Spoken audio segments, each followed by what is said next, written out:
Hello everybody, welcome to the stream. Just right off, I think my internet might be running a little bit laggy, maybe dropping some frames here.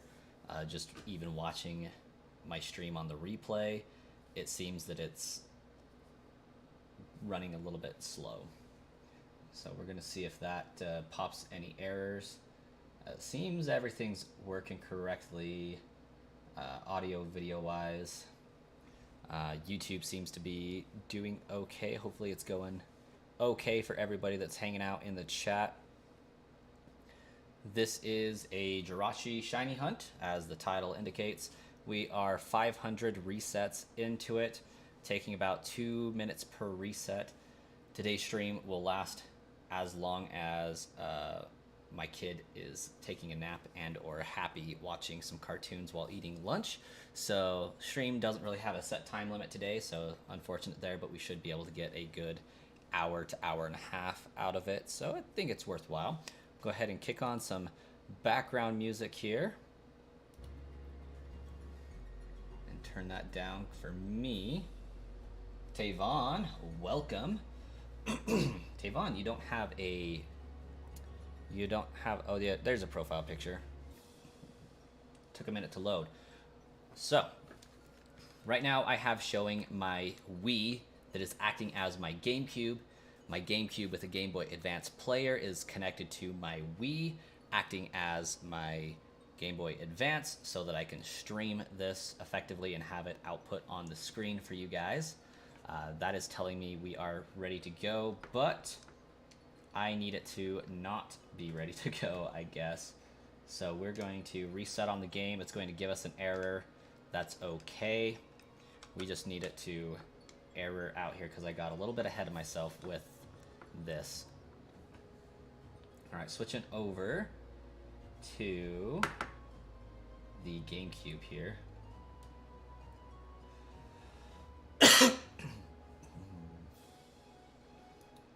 Perfect. All right, so in the GameCube, I already have a Jirachi in my party like this, so I need to do a save glitch. And if it's gonna let me, boom. Why are we not? There we go. So I'm going to corrupt my save file. Austin, welcome. Welcome. So that was deleting the save file, resetting immediately after I press the buttons to do that. It corrupts the save file, forces me to load a previous save file, which I do not have a Jirachi on. So we're going to save, and this is going to re-establish the save file. And then we will save again to make that new save file the backup save file.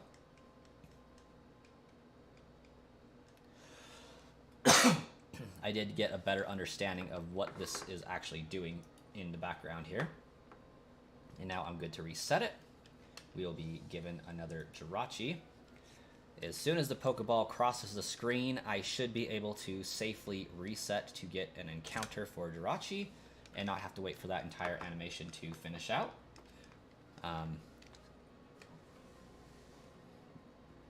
Red Rachi. We would like a Red Rachi, David. Also, I love the kind of duck Munchlax looking profile picture you got there. All right, we will check this Jirachi, see what we got here. No shine, so we will rinse and repeat. Do the save corruption one more time. And while that's doing its thing, I'll reset the Wii over on the other screen. Looks like we do got 41 viewers that have trickled in. Thank you guys so much for stopping by on your scrolling through the YouTube Shorts feed. Feel free to slap a like if you like shiny Jirachi or regular Jirachi, because you're going to see a lot of that here. We're hoping to get the shiny red tasseled Jirachi here. We have been streaming for 42 hours on this particular hunt and have 501 encounters. We're going to be here for the next forever, so consider subscribing.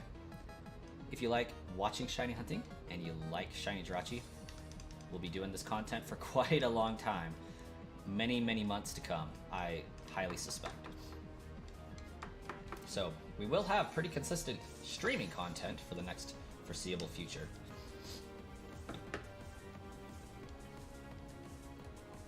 Apparently Blaine's is doing a Team Rocket Meowth giveaway. Best of luck on obtaining that. His giveaways can be pretty difficult. Not throwing shade, just a simple fact. He's got very, very, very busy giveaways. Hopefully I didn't just botch that, because I should have been watching my GameCube screen and not the Wii screen.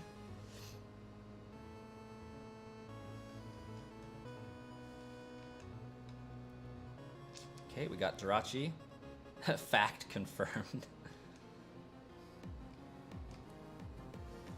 No shine. Well, glitch again, clearing data. The Wii setup.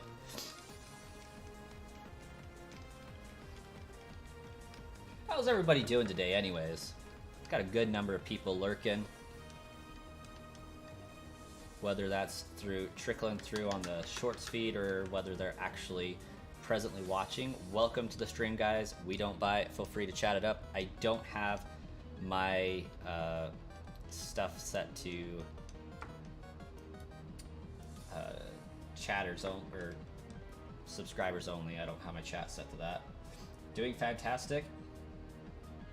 Glad to hear it, Austin. I'm a little congested, but other than that, doing pretty good.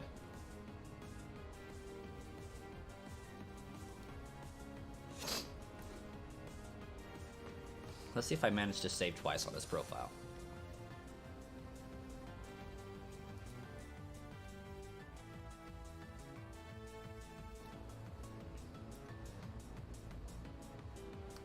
This one is a very, very easy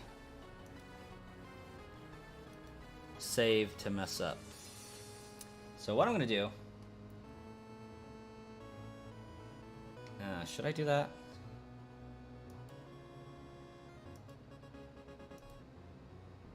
Save file is corrupt. I'm pretty sure I only saved once. Very important that I save the correct number of times. Looks like we got us a sub. Thanks for whoever that was. Hopefully it pops up on the screen. Oftentimes it doesn't if you have your subscriptions hidden. Okay, I'm going to err on the side of I only saved one time. If I didn't, oh well, I guess we're in for a 10-minute encounter. Not the end of the world. That's the worst that happens. Yeah, Tavon, stream just started. Just barely. We're doing an early nap time stream. Which basically means I get to stream as long as Baby Coin is sleeping. We might be able to get him to watch some cartoons while eating his lunch that I can continue the stream for. We'll see and play that one by ear. But shooting for at least an hour.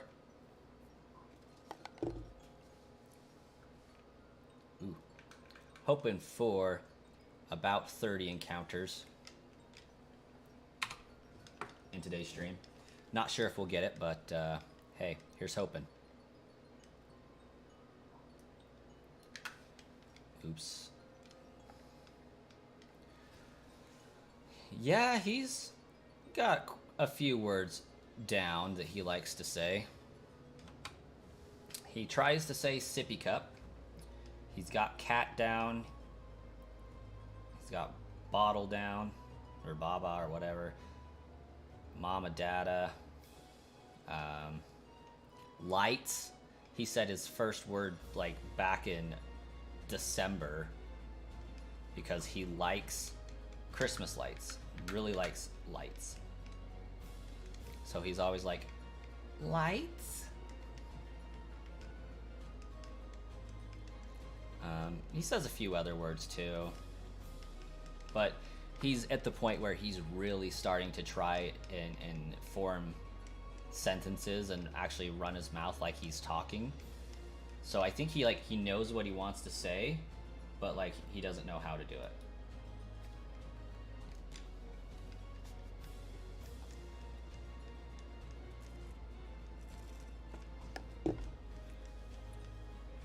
Like, I know what I'm trying to say, I just don't know how to make my tongue do the thing.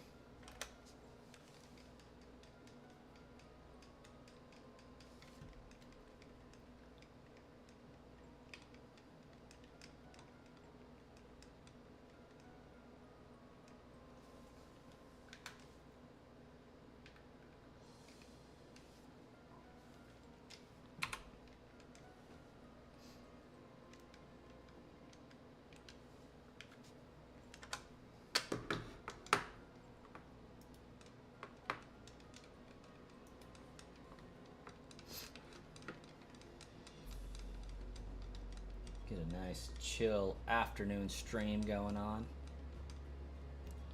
I'm hoping to be able to stream at least until 3, which is an hour away.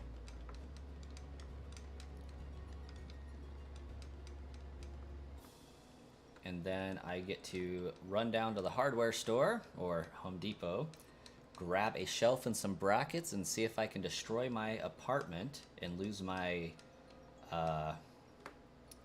security deposit.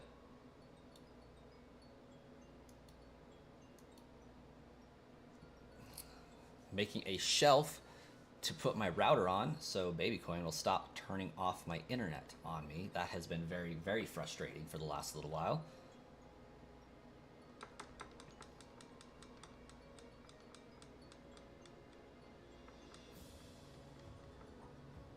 Okay, I did not save a second time.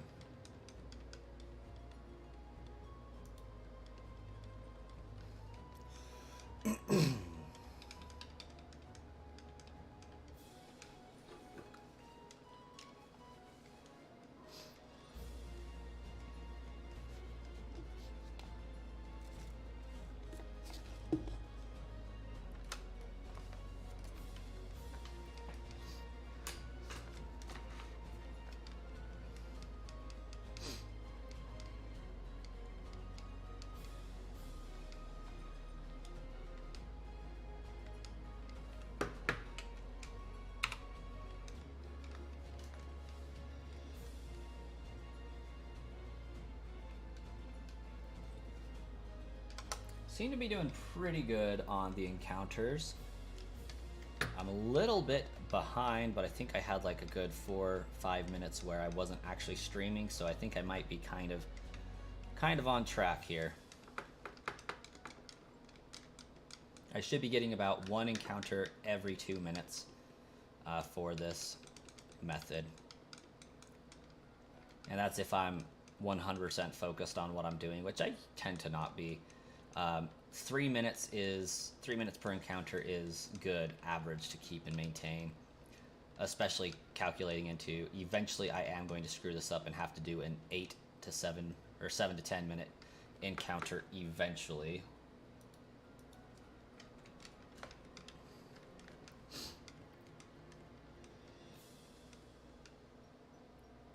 What? No, I haven't. Have I? No.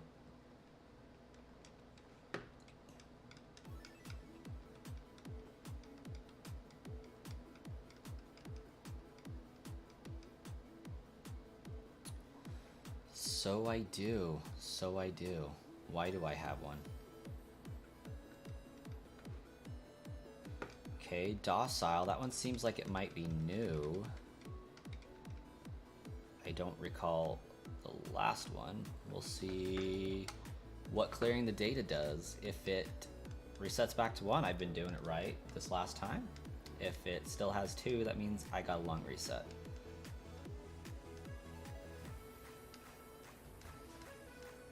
Yep.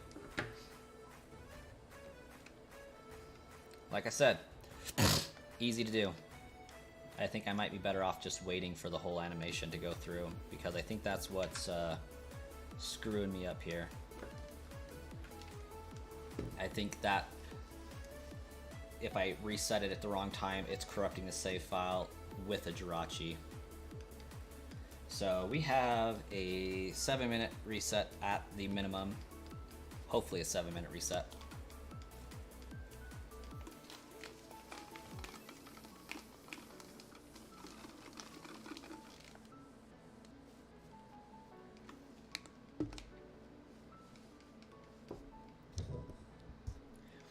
What have you been up to recently, Tavon? And Austin.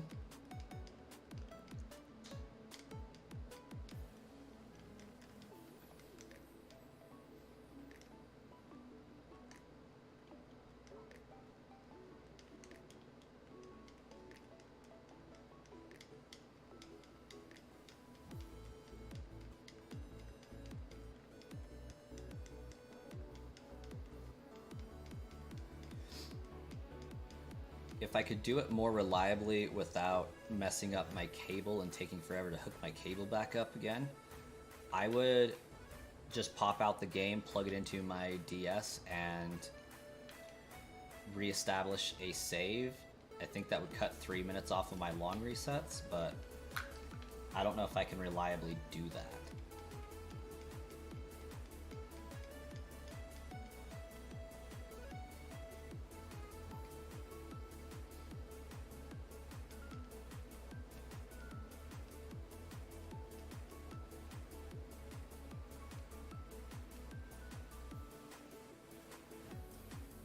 Are Gen Pokemon still Pokemon, or are they just ones and zeros?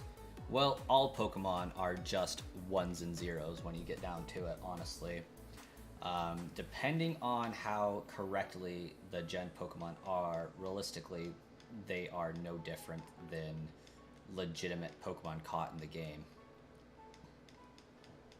Like, the hex generator essentially generates the ones and zeros and sets the nature and sets all the information. Realistically speaking, the game really can't tell if the Pokemon are done correctly. The problem with using like bots where, like in Discord or YouTube bots, that you get to decide the information. Say like, hey, I want a Poochyena with, you know, these IVs, these moves, and all that. It leaves a lot of gray area for the bot to fill in itself, and it doesn't always get the game metadata all correct. Whereas when you generate a file like the giveaways that go on the channel, that information is all predetermined. It is taking information that existed in the game, copying it, and doing it again. So you're using a PC program to decrypt what the hex data says for the Pokemon into ones and zeros. It's copying those ones and zeros, re-encrypting them back to how it should be, and putting them into the game to trade. So Tavon, I would say for most YouTube giveaways, if the content creator doing them is doing their research and doing Pokemon that really do exist, you're going to be fine. Pika, this is Pokemon Sapphire on the Game Boy Advance. It is being played through my GameCube with the Game Boy Player adapter on it. We are hooking it up to my Wii that is running my GameCube bonus disc Jirachi, and we're given this game a copy of Jirachi for an encounter to see if we can get it to have red tassels and a slightly pinkish body.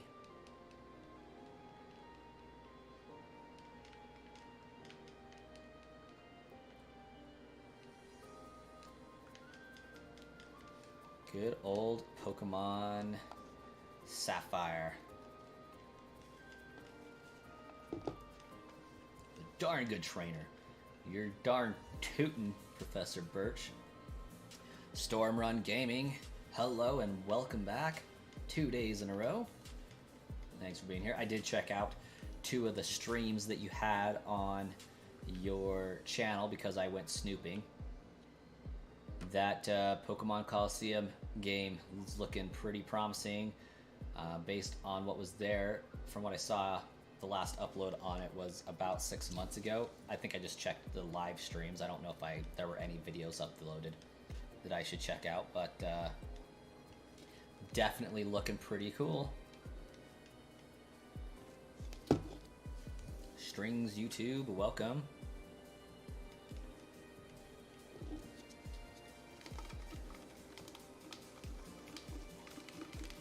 What looks good, Strings?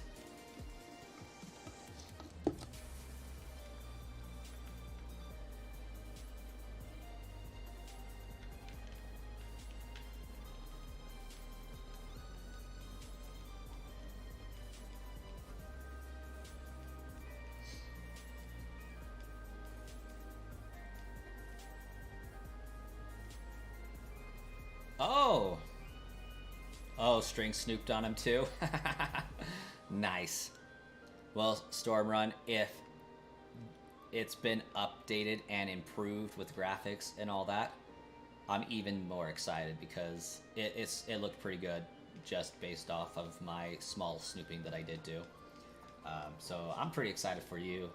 I'm excited to see where that project goes and if it gets completed, because I would be definitely on a sign-up list to go through and take a deep dive and play on that game, because I think what you're doing there is wonderful.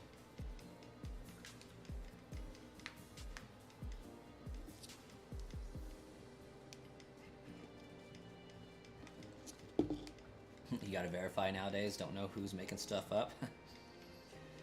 No, you had said that you were gonna check out Discord and send me some messages there, and then I was like, I'm gonna clip that channel name just to make sure I can follow up on that, because huge fan of the idea.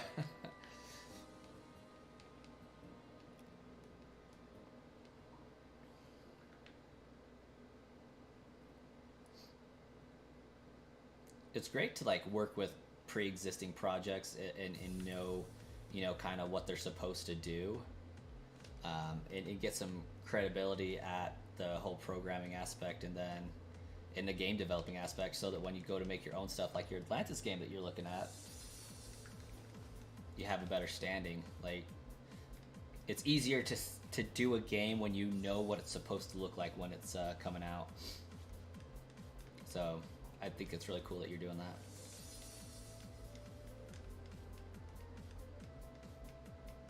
Had a real goal. I struggle with programming in my class that I'm doing. If I can't see what it's supposed to look like, I have trouble creating it for the first time. So my first like 9 weeks of homework was really difficult for me.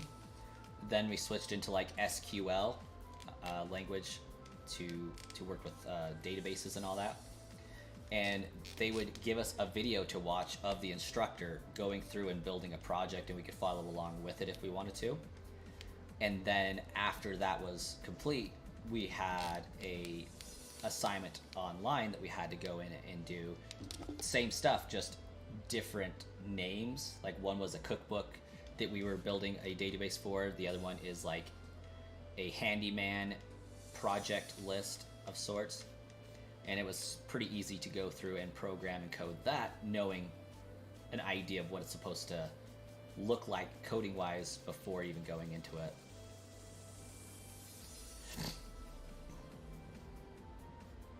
Tavon, absolutely that Celebi will be on a giveaway at some point, if I'm able to obtain it. I have to beat the Japanese copy of Pokemon Coliseum to get said Agato Celebi. After I do that, I can get up to 90 of them. I'm probably going to do this duplication glitch of sorts here, and see if I can get all 90 of those. And then I'll select one or many of them and start doing giveaways for them.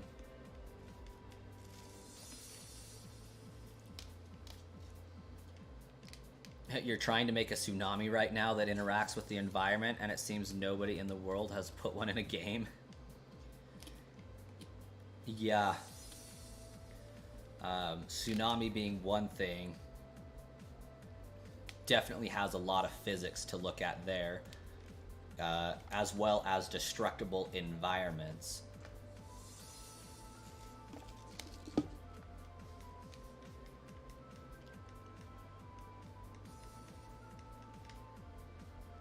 Oh, I don't need to go down. I can save. Well, took 9 minutes to do that run, but we are now ready for realsies to do the next Jirachi encounter. Maybe.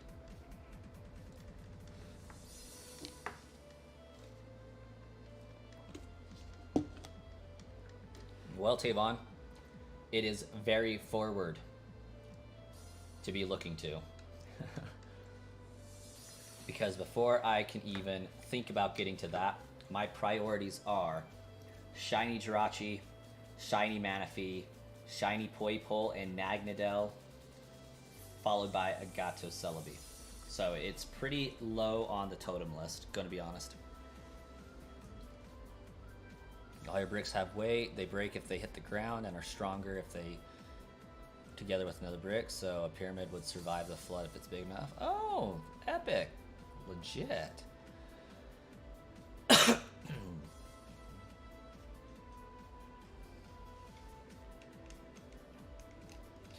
Natalie Chu, welcome. Welcome to the stream. I'm doing well. How about yourself? We're doing a little bit of baby nap time stream time. So that's where I get to stream for as long as baby naps. Plus lunch.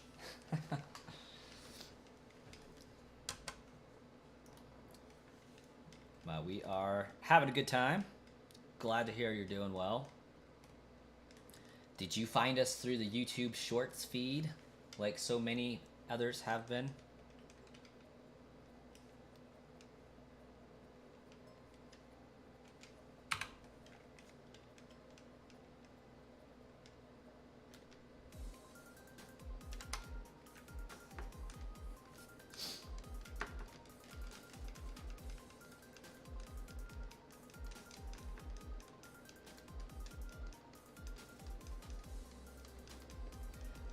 Yes. Well, glad it's working.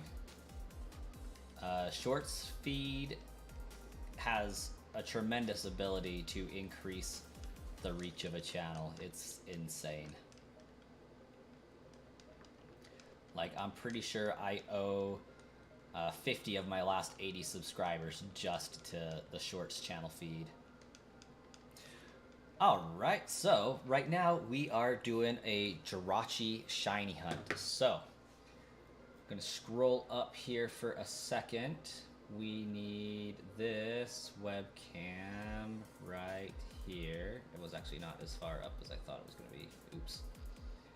So, we have this webcam on my wonderful GameCube, which is working as my Game Boy Advance with Pokemon Sapphire in it. So Pokemon Sapphire's running on the GameCube Game Boy player. My GameCube has a connection cable going to my Wii, which is acting as my GameCube, which has the Jirachi bonus disc in it. So when I'm switching screens here, this is my Wii with the bonus disc. So I'm going to reset on my Game Boy game, and it's going to give me the Jirachi from the Wii to my Pokemon Sapphire, or from the Jirachi bonus disc to my Pokemon Sapphire. So it's going to transmit that. We'll reset Pokemon Sapphire, check to see if Jirachi is shiny, and then we're going to corrupt the save file to revert the save to a point just before we got said Jirachi and do the whole thing over again. Each time we do that, we have a chance of this Jirachi being red tasseled or shiny. So that's what we're trying to do. Each one of these resets takes about 2 minutes. If I lose track of where I'm at and do it wrong, it takes at least 7 to 8 minutes to reset. So kind of sad there. But here we are back in Pokemon Sapphire. We now have 2 Pokemon. So that means we have Jirachi. I can check the summary here. It is not shiny, so we're going to reset. And now I'm going to hit yes to clear all save datas, and the second I hit yes, I'm going to reset my Pokemon Sapphire. And what that's going to do is say, hey, we deleted a save file. The main save file's gone, the backup's still there. We're going to load the game from the backup file. which the backup file, I don't have a Jirachi on. So now we have one Pokemon that we've seen. We got no Jirachi. So what I'm going to do now is I'm going to save once to advance. Well, I guess I'm going to save once. It's going to advance the frames. It's going to create a main profile, a new main save file. And now I'm going to save again to update and advance the backup save file. And then we're going to go back over to the GameCube, or the Wii rather, and give ourselves another Jirachi. So, if what are we doing is not the question, and there's a second question that's unrelated, yeah, go ahead and ask it. We can ask unrelated questions here. There may, in fact, be a way to relate it.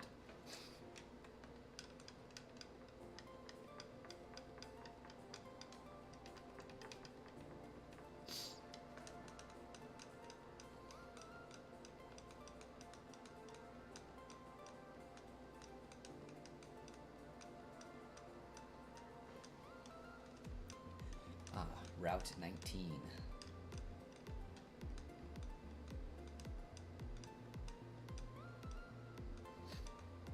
Trying to recreate cooking ideas in real life. What Pokemon would I eat?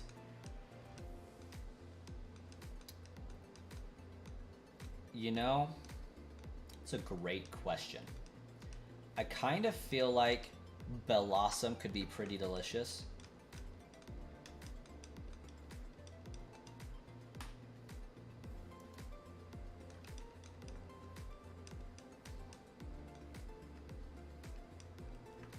It kind of reminds me of a fruit of some kind. No, no, no, no, no, no, no, no. Gosh, dang it. Ooh, I might be able to recover this. Maybe. We'll see. Not shiny. I don't think this is going to work. But it might be possible. Let's find out. Bellossom berry salad. I can dig it.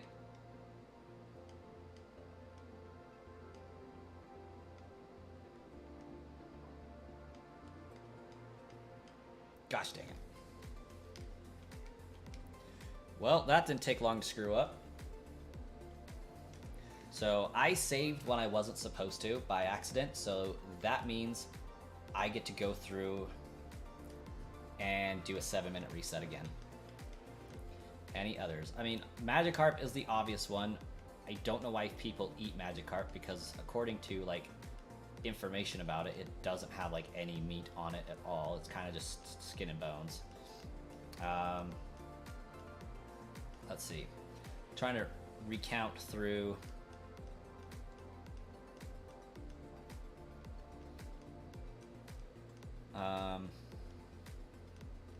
Obviously, Flaffy or Mareep would probably be one, just because they are technically lamb. Tauros, I mean, we eat Angus all the time, but that one's a little bit bigger of a bowl than I think we would typically want to eat, but Tauros for beef. Miltank probably wouldn't be too good. Milk cows generally aren't good for eating. Buffalent, people eat buffalo. I wouldn't want to try Remoraid. I feel like that one would be pretty gross.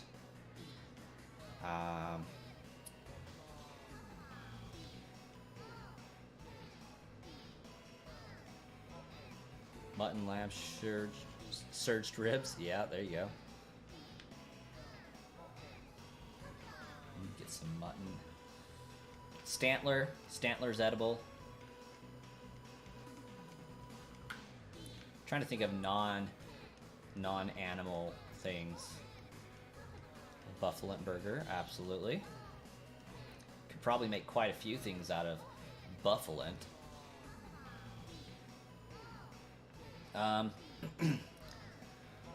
Initially, I want to say Vanillish, but I recently stumbled across a theory of Vanillish being a parasite.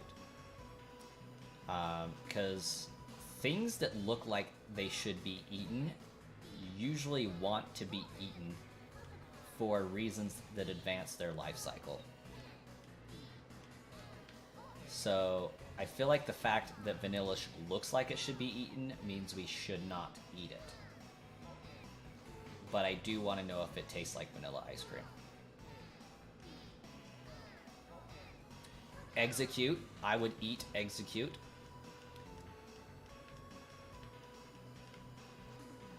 Hey, Wookie Spooky, welcome. No worries on missing the last stream. Seared Stantler might be good. Get a nice deer steak. Or elk steak. I'm not sure whether Stantler... I feel like Stantler is a deer because it evolves into Weirdeer. But this is Pokemon, so we don't know for sure. Malamar Calamari. Yeah.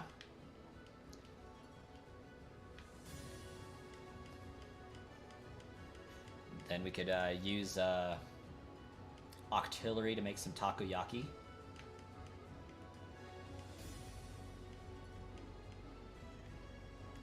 I would eat Cherubi, probably. Cherim. Maybe not so much Cherim, but Cherubi definitely. Combee could probably be eaten in some shape or form.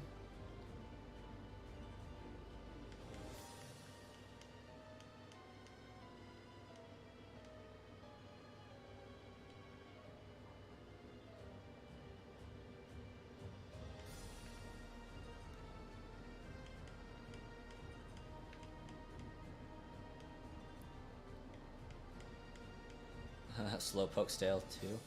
I would go with the stew personally. I feel like that would be easier to stomach. A little bit more of a melting pot.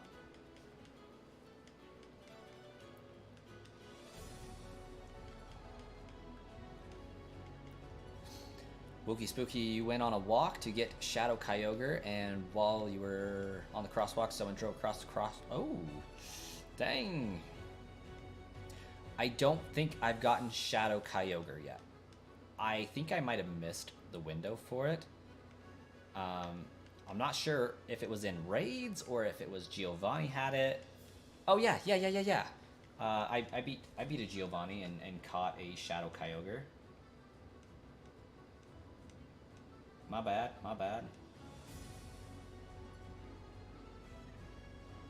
Oh, I did not want to do that. It's available with Giovanni. When does it switch to Groudon? Because I was under the impression that Groudon was going to be a thing. Or am I mistaken on that? What other Pokemon plant-based would I eat?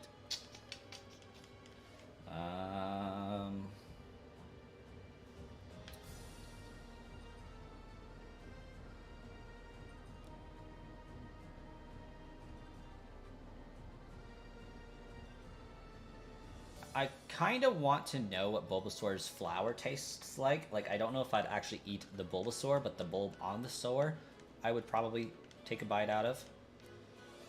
I do want to know if Celebi tastes like onions a little bit. What else we got?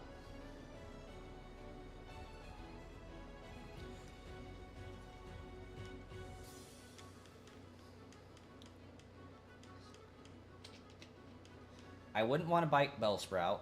Like, that just seems like a bad idea. Bulbush Salad sounds like a good name.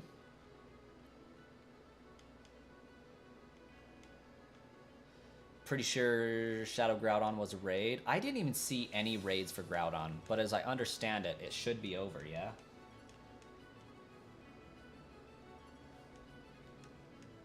Like, I've seen a crap ton of Tapu raids.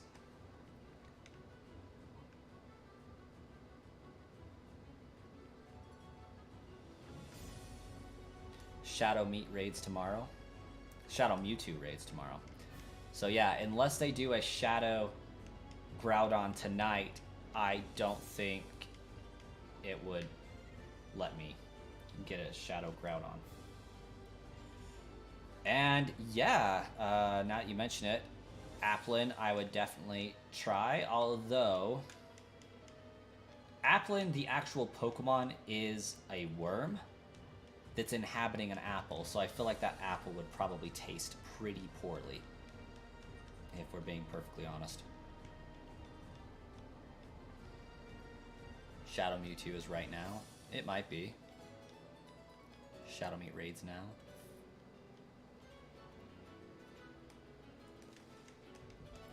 I haven't paid the most attention to what's going on in Go recently.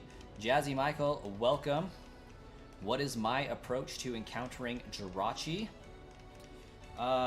Do it and do it fast.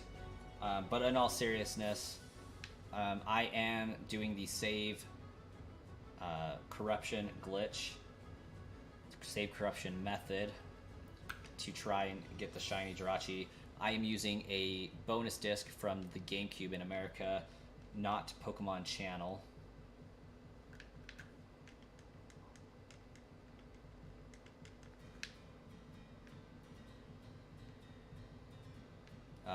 I am running my Pokemon Sapphire on my GameCube using the Game Boy Advance player, and I have my GameCube hooked up to my Wii, and my Wii is playing the Jirachi bonus disc. So I am doing this all on original factory firmware, no ROMs, no hacks, no emulators, just pure grit and determination. Apple and pie and apple curry both sound like they would do pretty good. Go pretty hard. I too would eat Lechonk. Hey TJK, welcome. Thanks for the encouragement, the kind words. I can get the shiny. Not sure when it's going to happen, but I will get it eventually. Mechanized Maxis raid. Oh, that explains a lot. Meta Maxis, welcome, welcome. I forgot that YouTube can channel raid. Welcome to the stream. That explains the sudden increase in viewership. We do some shiny hunting here on the channel. We talk about eating Pokemon, I guess. It's been a topic for the last little bit. Brainstorming which Pokemon we would eat. I would probably do... I feel like Blaziken would be like tough chicken, but it might end up being all dark meat chicken, so like it could be pretty good. Torchic, maybe not enough meat on its bones. But Blaziken could be some good fried chicken. Spicy chicken, yeah, pre-spiced chicken. So Combusken, maybe not. Combusken seems like it's mostly talon, mostly foot. Not sure how I feel about that. I like a good chicken leg, and Blaziken is like 90% chicken leg, so I think it would be a good one.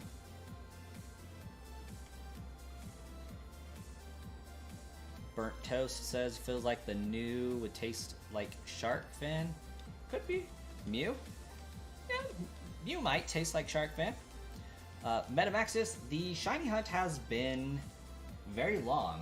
We are approaching hour 43 on this hunt and only have 508 encounters to show for it. I've probably had about 100 of those encounters take the full 7 to 10 minutes. So some of those were due to screw-ups, about 20 of them.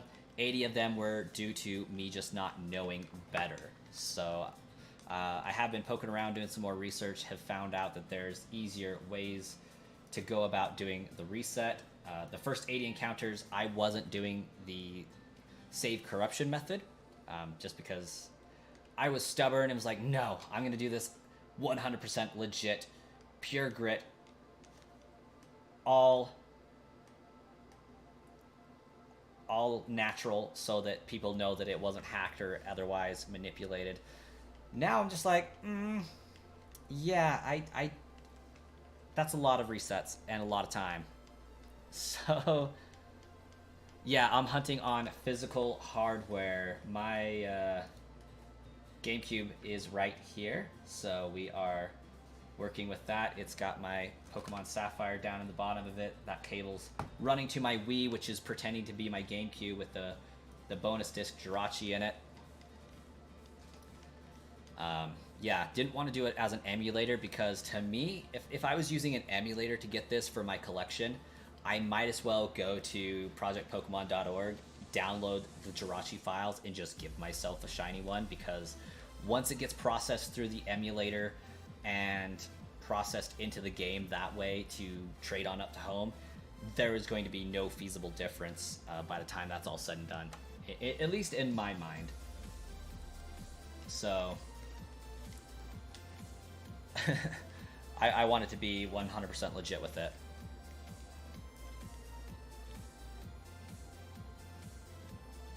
Yep, always hunt on physical hardware. Glad there's a 42 hours. How? Well, I will show you how.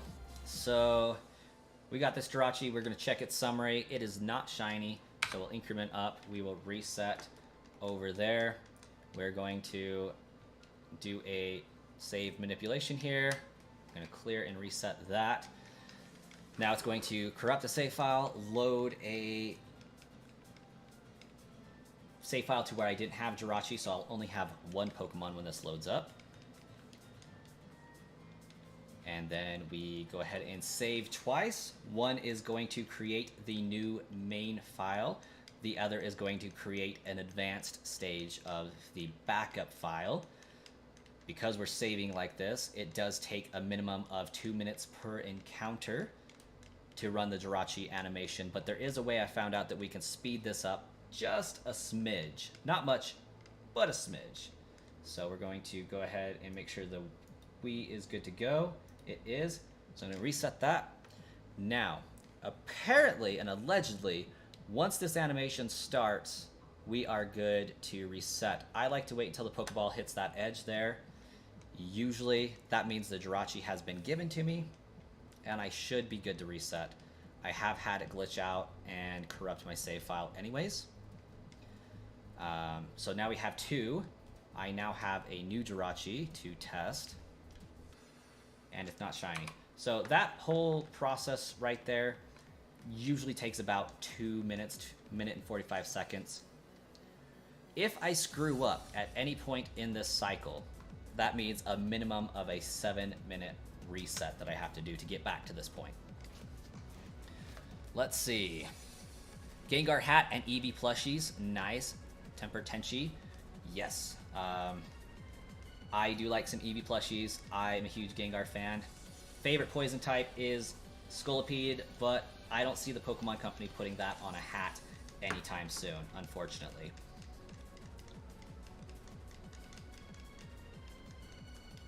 Hey, thanks Wookie Spooky. Yeah, we hit 500 videos today. I've probably done more over the course of my channel, however, I have deleted and removed a good number of them. I had an atrocious spell 2 years ago when Pokemon Snap came out. I uploaded one video a day for a month straight. Almost killed my channel. They were good videos, great thumbnails, but it just didn't hit well. It wasn't well received, so I deleted them from the channel. After your Dynamax adventure Ho-Oh hunt took a year and a half, you decided just to see how long Lugia in a soft reset Gen 4 would take? That. Yeah, I did Giratina on Gen 4. Not an easy hunt for sure. Okay, not a shiny. Go ahead and increment and reset. Even then, speeding things up a little when there's this many odds statistically, that shaves off a lot of time in the long run. It really does. Turning one encounter into 4 effectively is a game changer.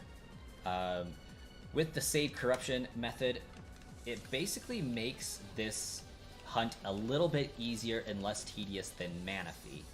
And that's assuming that Manaphy you can hunt with 4 eggs at a time. You respect the Bagon plush? I love my Bagon plush.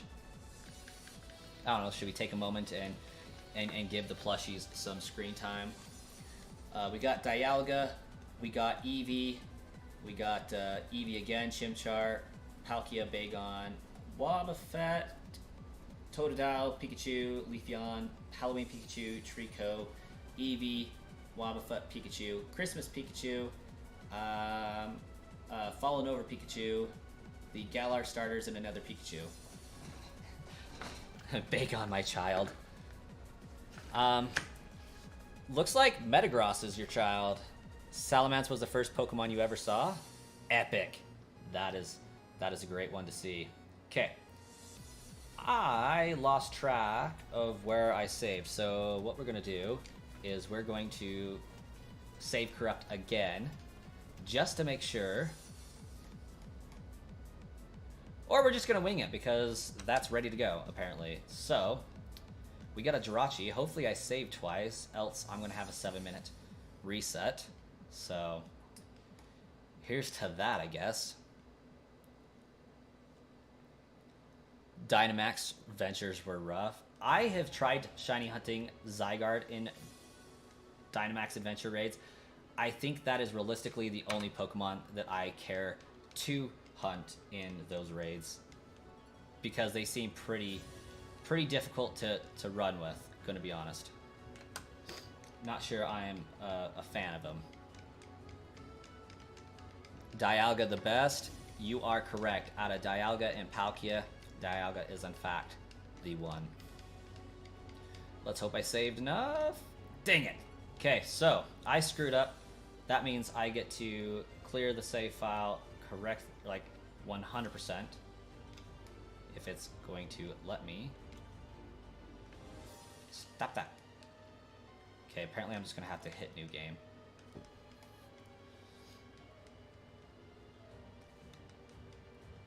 Or we're going to log in, save, then corrupt. Going to lurk while you do some editing. Hope you get the shiny thing under odds. Thank you, Meta. And thanks for the raid. How do I see if it's shiny? I have to check its summary. So it won't be shiny on the animation screen. It'll be shiny in this screen. So I have to log in and check there to see if it's shiny. Lucario has been Wookie Spooky's favorite Pokemon since he was little, and it may never change due to sentimental memories. I can understand that and respect that. That's actually the reason why my favorite Pokemon to date is Swampert. Due to this game specifically.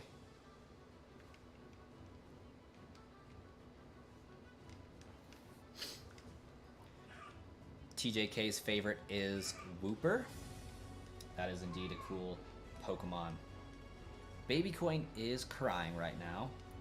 I don't think it means the end of the stream. I think he may fall back asleep for a extension on his nap. He usually naps for about 2 hours.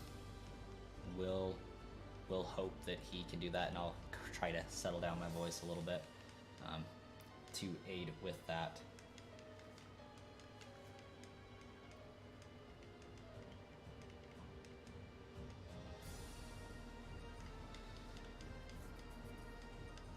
Lord Corporal, are there any Pokemon you should switch over to Switch from DS from they stop online features at the end of March?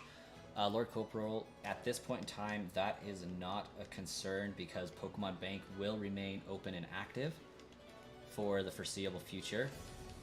It inevitably will likely close, but they have yet to announce any date of closure, if any at all. But I do get and understand the worry completely because I'm in that same boat. That's why I am rushing to get Jirachi done, at the very least, and Manaphy, because those two Pokemon are not obtainable in any other way, shape, or form, shiny, in any other game. But at this point in time, for basic generic Pokemon,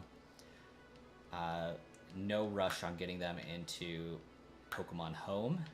It seems Pokemon Bank is going to be working and operational for quite a while yet. I would put it at the end of 2025 if they're going to close down at all. Yeah, they have officially stated it will remain operational they alluded to the fact that it could close eventually, but have not set anything in stone as to when. Yeah, Manaphy is the one we hatched from an egg. It also takes an eternity. I do have 4 Manaphy eggs on my copy of Pearl due to exploiting a save flag in Pokemon Ranger. So I did tell the game that it didn't send me an egg. So I have 4 eggs from Pokemon Ranger on different copies of Diamond, Pearl, Platinum. So we have 4 chances per encounter there per cartridge to get a shiny. I have that set up and ready to go as soon as this one completes. And I have a modified 3DS in the mail coming to me that has a capture card on it, so I can stream that effectively. Very hopeful for that one. That one shouldn't be too bad. I have a number of Diamond, Pearl, Platinum save cartridges, so I am able to stock up save cartridges for a stream so I can get about 28 encounters per stream just by trading and hatching. And then for the remainder of the streams, I'll be resetting saves and going from there.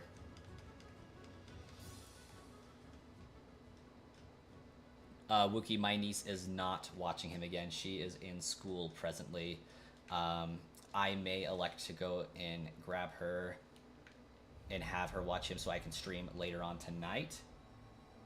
That is undetermined. I do got some chores I need to get done, a project I need to get done, but I do essentially have the night to worry about that. So we might be back later to stream.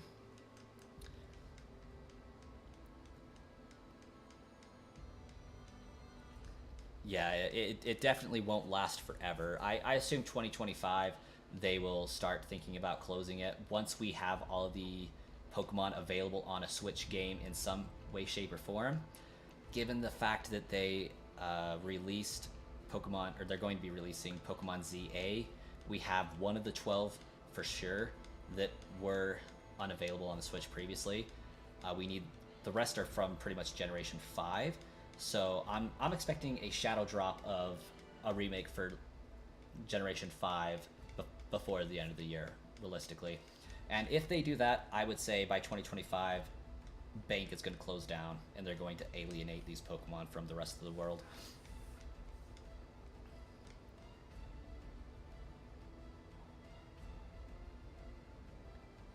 Yeah, I really do think Meta, like, they can go one of two ways with this whole thing. They're either going to make Bank accessible through Home itself, or they're going to discontinue it entirely. I would like to see them move everything to the Switch platform and sell the games on the Switch. We can see that the Switch is capable of doing Game Boy Advance games just fine, so there's no reason why it couldn't do Game Boy and Game Boy Color games as well. In fact, we have the Game Boy player on there already.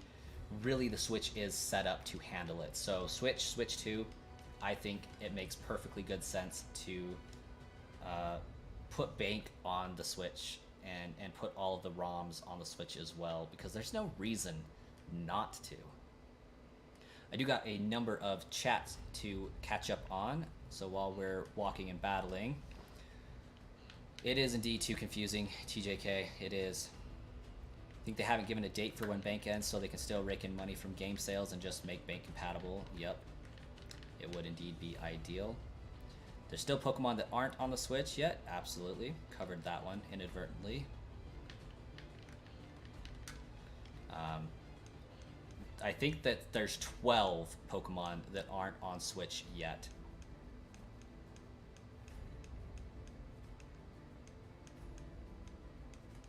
I would love to get it on my phone or something like that, have it be a cell service.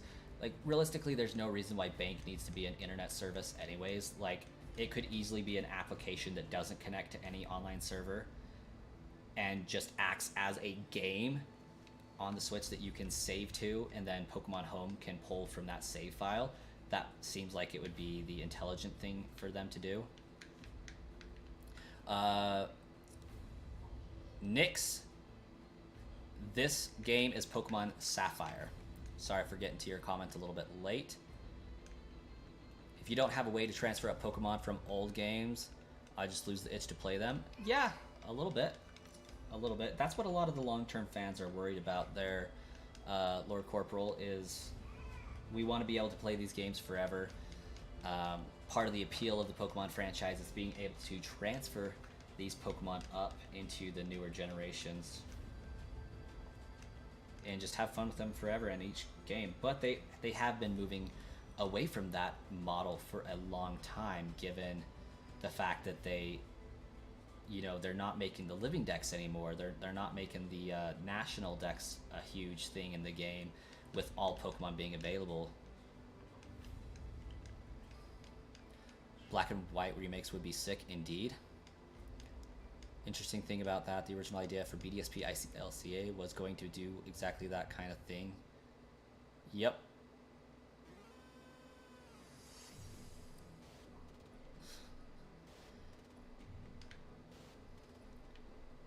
It's crazy. I can't just play old Game Boy games on the Switch. It is indeed. Like, there's absolutely no reason why we shouldn't have these titles on the Switch. Aside from the fact that Switch players still might have a 3DS that's working with those games on it, and Nintendo can't make them buy the games again to play them just on the Switch. They would be obligated to give them for free if you have them in your Nintendo account already. And I don't think they want to do that.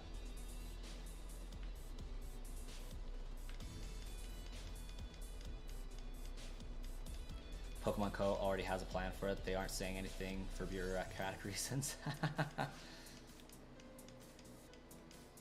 You're not an expert, but the game looked like a DS game. I thought Alpha Sapphire was... Sapphire is 3DS, but Alpha Sapphire is a remake of the Game Boy Advance game, which we are currently playing. So we are playing one generation older than the DS.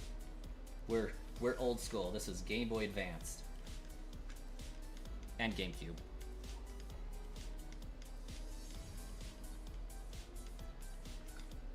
Alright, I think I caught up to the chats finally.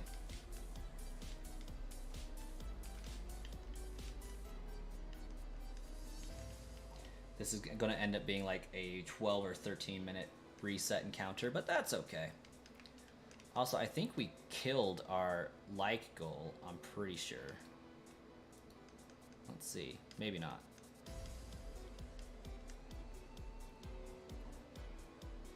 Yeah, we did.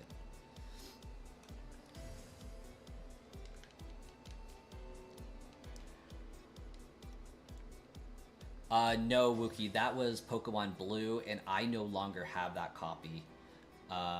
In 2015, I sold all of my Pokemon and Zelda paraphernalia in games, and took a break from gaming for 2 years.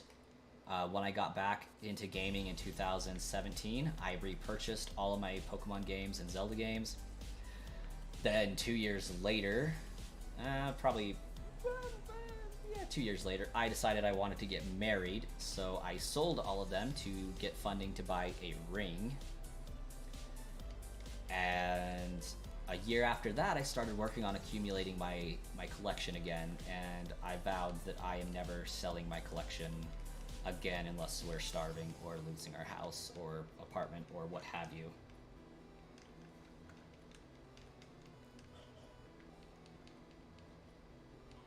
Oh, welcome back, Natalie. I grew up with the DS, but of course the series started with the Game Boy. Yeah, no worries. Easy mistake to make. Easy. Okay, we did a 9-minute reset. That's good. Let's make sure that the GameCube is ready to go. Not quite yet. Okay, we are back on track. Did not get near as many encounters as I would have liked this stream. I may have to take a brief intermission. My kid does not seem to be interested in extending his nap at all. So I might have to get him up, get him interested in some lunch.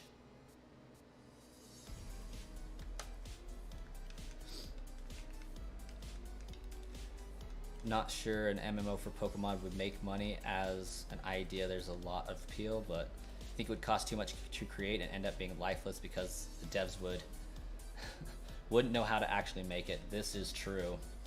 There has been some success with a Pokemon MMORPG online, but it is fan-made from what I understand. I just don't think Pokemon has enough content to extend into the stars above like that, unfortunately. Okay, we got our Jirachi, we checked it, it wasn't shiny. We're going to save Corrupt so that we can revert to the save before we had the Jirachi, and then we are going to load up another Jirachi to give to ourselves. Had to sell all your Pokemon games for rent money many years back. Now you've promised yourself to never get in a position again. Something nice to relate to in your first stream here.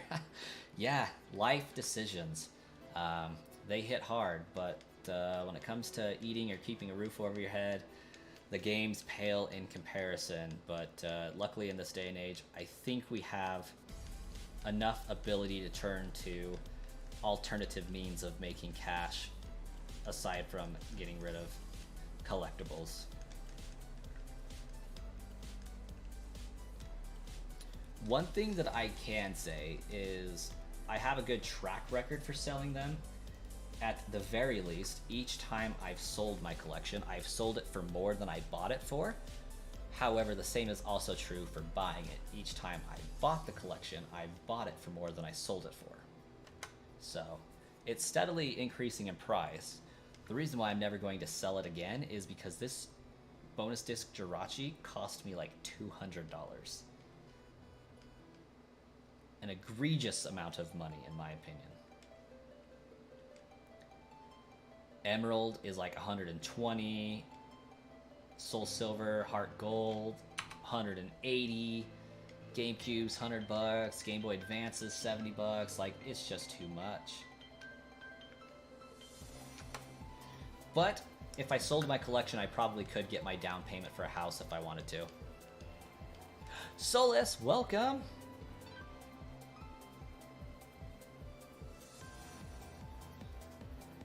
When I beat my brother's copy of Pokemon Blue, did I have natural talent or did I get lucky with button mashing? I like to say I had some natural talent. I'm just that good at Pokemon type matchups. And yeah, I'm just kidding myself. I was button mashing. I didn't know how to read. I had no idea what was going on. Legitimately, like I was pressing A on random things and it worked out. Why my brother, who could read, didn't understand what was going on is beyond me, but I forever give him crap about that. Yeah, I don't let him live that down. You never let older brothers live things down.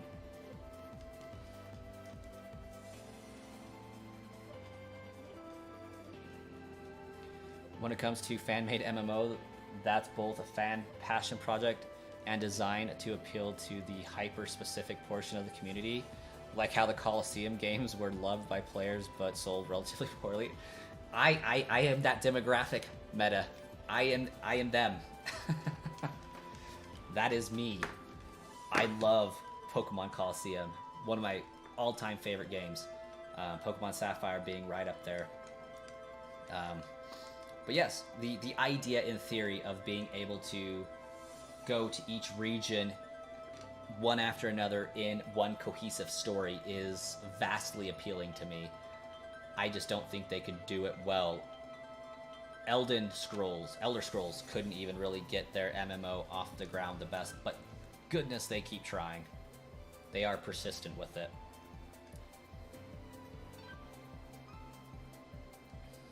If they were to make an official one, there'd be so much more mistakes, more expectations, and if it doesn't have the say every little thing, it would collapse itself. And yeah, Game Freak could not handle that project. I don't think. I'm pretty sure I did that one right. We'll find out.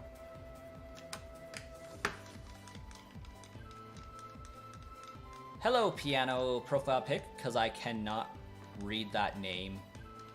I am not skilled in the kanji.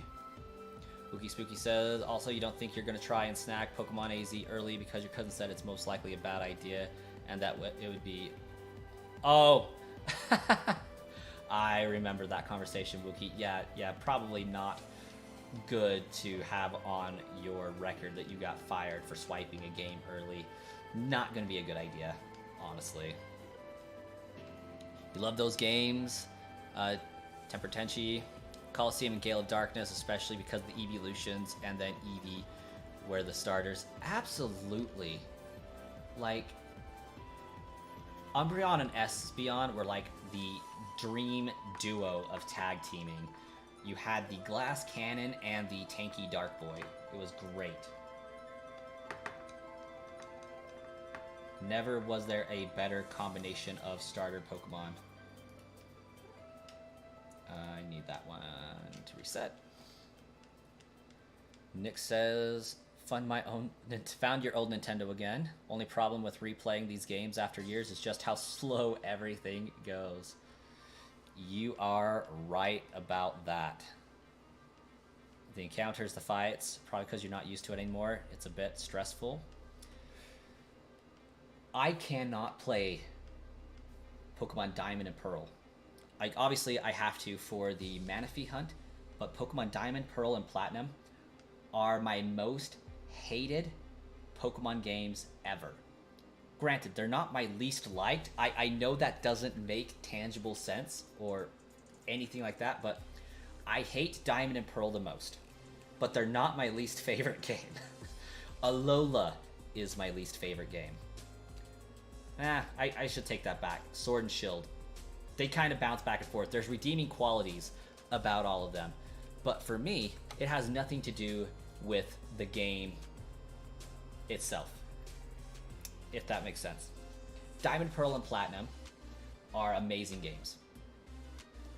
They have potential. They got a decent world. They got great Pokemon. They got great gym leaders. They got great battles, all that fun stuff. Like, it's good. It runs so terribly slow. I cannot even with it. Like, Game Boy Advanced runs faster than Diamond, Pearl, and Platinum do on the DS. It's absurd. Now, Heart Gold, Soul Silver do not have those issues, which proves that the hardware can handle the game running, because I imagine Heart Gold, Soul Silver are more labor intensive than Diamond and Pearl and Platinum, but those ones run so slowly. I cannot play them without an action replay to speed up my walking, to speed up the battles, to speed up everything about that game. It's so freaking slow. Game Boy Advance? Perfectly fast. Love it. Absolutely love playing the Game Boy Advance games.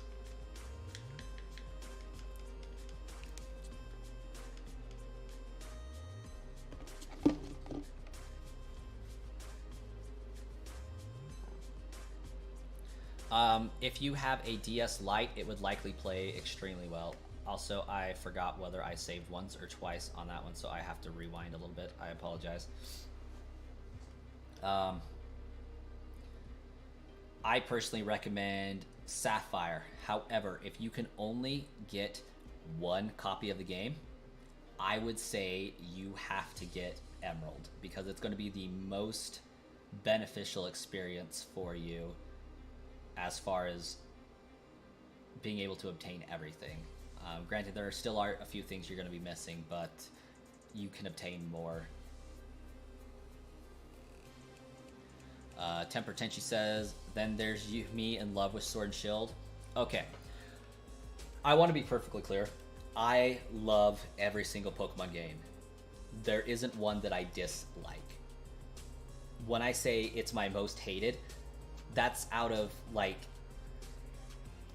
your most amazing games, this one's the one that doesn't stand up to the rest. So, like, I still think a lot of these games are really good, but I hate them more than others.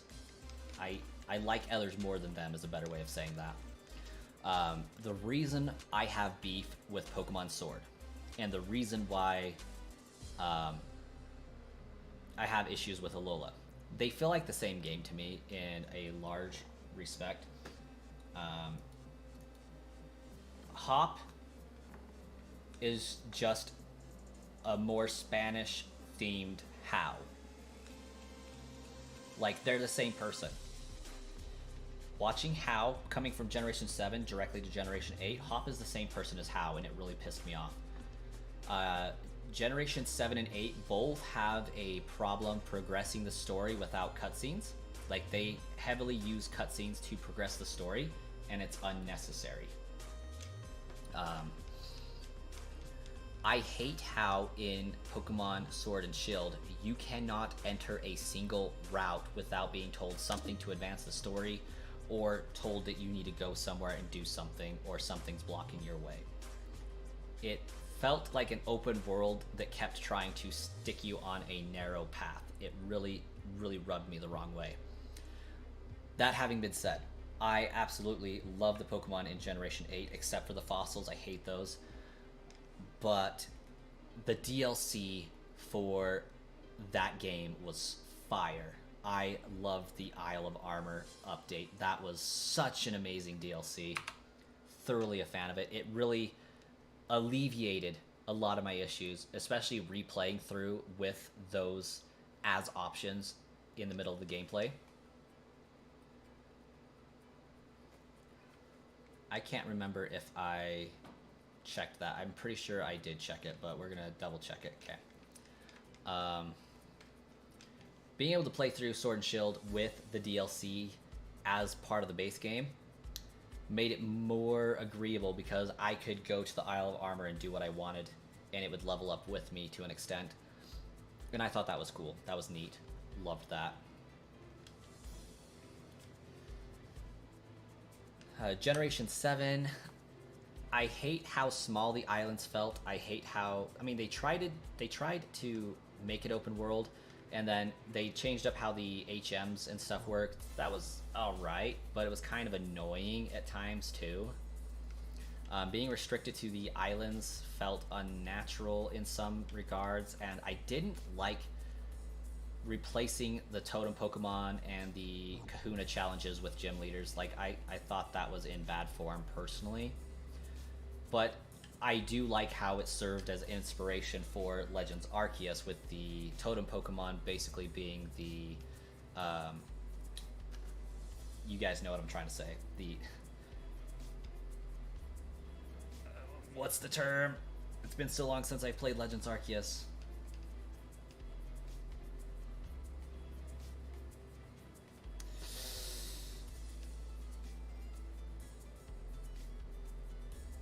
Anyways, the totem Pokemon of Legends Arceus, whatever the name for those is, I cannot remember at this time. Yeah, Smoker, early stream. I do got some chats to catch up on. A numerical order kind of thing, that makes sense, yeah. Solus, of course, enjoyed Alola, although partially biased because it was his first Pokemon game. That checks out. It is a great game. Like I said earlier, it's a great game. They're all great games, but they do have order of greatness within themselves.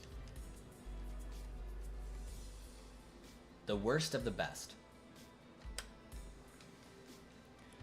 Nick says, my Nintendo currently has an R4 card. Don't know if people still know what it is. You have all games on your DS because of it, but currently you just can't play them because these games seem really difficult. Yeah.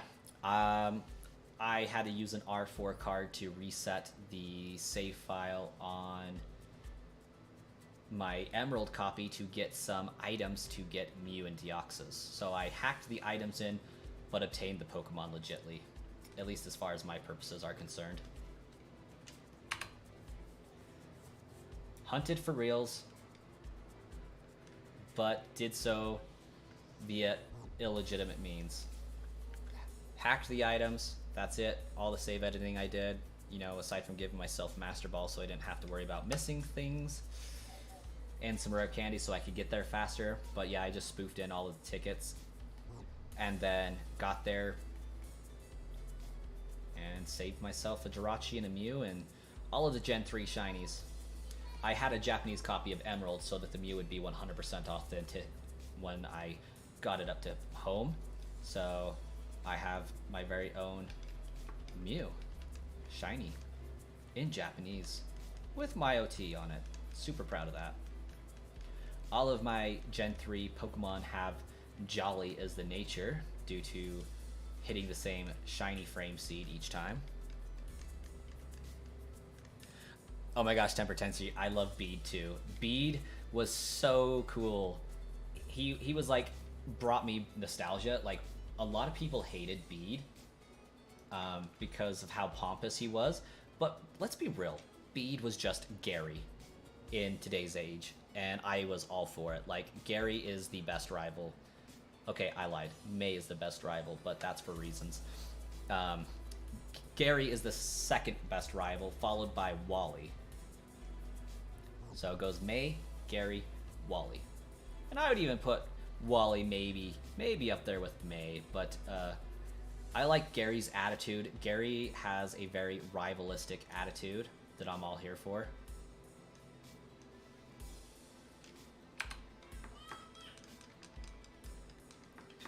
And yes, Bead's sass is like on point.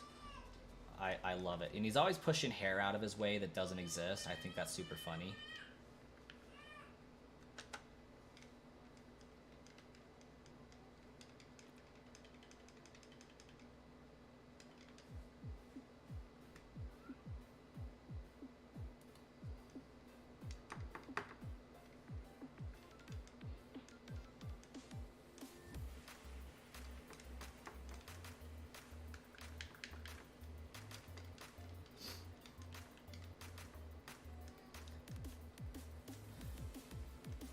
It's weird how old Sun and Moon is. You remember watching the commercials for it on TV? Yeah. I was living in Texas when Sun and Moon came out. By the time I got around to playing Ultra Sun, Ultra Moon, or I guess by the time... Oh yeah, that's another great point. I apologize. I will get into that. I'm going to catch everybody's comments up here. DLC is really cool. Is there anything you're doing wrong? You never know what to catch, and the last Evo with trading system is so darn annoying. I know I can win battles, but going in grass 100 times just to level up is so time consuming. Which game are you playing specifically, Nyx?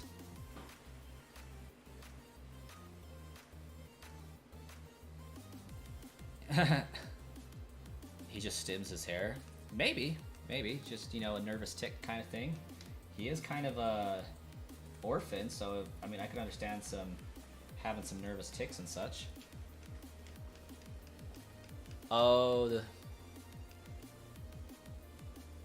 yeah, the Z crystals felt weak for a regional gimmick, that's for sure. I don't think they needed to be there. Should have stuck with Mega Evolution exclusively, in my opinion. Anyways, the reason why I dislike Gen 7 is I think it's absurd. Like I said, I took 2 years away from playing video games. During that 2 years, Sun and Moon came out. When I got back into playing games, I started with Sun and Moon, only for them to announce and release like Ultra Sun, Ultra Moon a month later.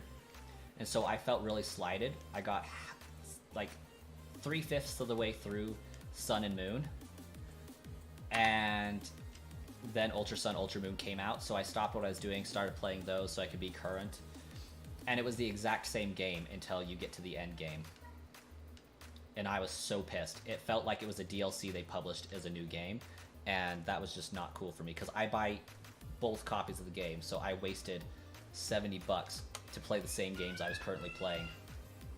With Ultra Wormholes, like, they easily could have said, hey, $10, get this DLC, you can now do Ultra Wormholes. But by then, people had already, you know, played through the game. They probably wouldn't want to, like, start over to experience the game how they designed it and meant it to be.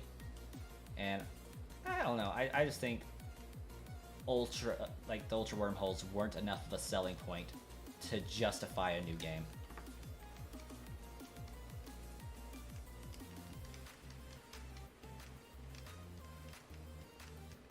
Platinum, Heart Gold, Soul Silver, Black, White. Which would you say is the easiest to get back into the series. Heart Gold, Soul Silver, definitely the easiest in my humble opinion. I'm going to err on the side of I only saved once. If not, we have a very long encounter ahead of us. Looks like we do have 40 concurrent viewers in the chat again. We smashed our like goal, guys, but we do have a new like goal to hit of 30 likes. If you're scrolling through the YouTube Shorts feed, you like shiny hunting, and you love Jirachi, you're going to see that a lot here on the channel. Consider subscribing, liking the stream to increase its reach. It would be greatly beneficial. Then you can watch me struggle and suffer for hours and hours and hours as we try to get this shiny Starboy. We do be shiny hunting a lot. We do be discussing Pokemon games a lot. Great to have you join the conversation.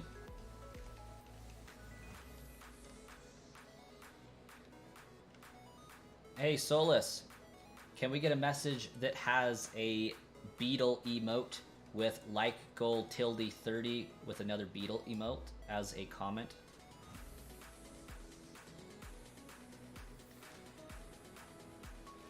Got shiny there. Koraidon Nation, welcome, welcome.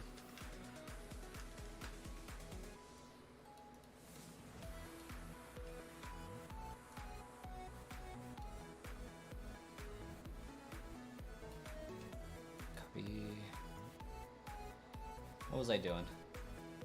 Oh, not much Koraidon. We're just grinding some encounters for Jirachi. I hate Impish Nature, by the way. Oh, right. You may not have access to them. I may have to fix that.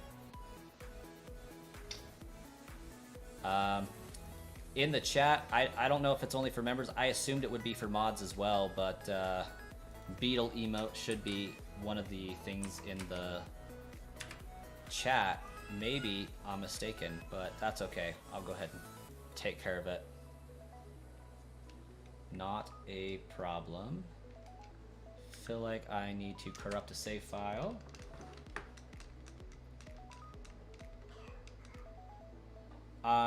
No. This unfortunately is not my full job, Koraidon. This is just a hobby right now. Something that I do for a business, of course. Oh, great. Looky here, everybody. I saved the incorrect amount of times. I saved 3 times instead of 2 times. So, we have a 10-minute encounter ahead of us. Yeah, this isn't my full-time job. I do have a job. I work in banking. So, unfortunately, I don't get to sit here for 9-8 hours and shiny hunt with you guys.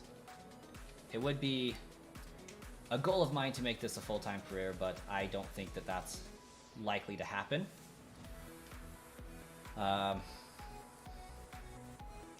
Which is okay. Hey, gotta go. Nix, you have a great night, great day, and we'll talk to you later. And we'll go ahead and pin that message. You should put a counter on the screen that you use to make sure you do 2 saves each time. Wookie, that is a fantastic idea. Unfortunately, I would probably forget to increment that counter. Koraidon Nation just got home from school. Awesome. I have a kiddo that woke up from his nap, so I do need to take a moment and get him squared away, get him some lunch. Probably will take me about 5 minutes. Gonna kill my viewing time and my views concurrently, but that's okay. So let's resuming their Alpha Sapphire playthrough. That is a win idea. I strongly encourage resuming Alpha Sapphire playthroughs and starting them if you're not currently doing one, because while that game has a lot of water, it is worth it.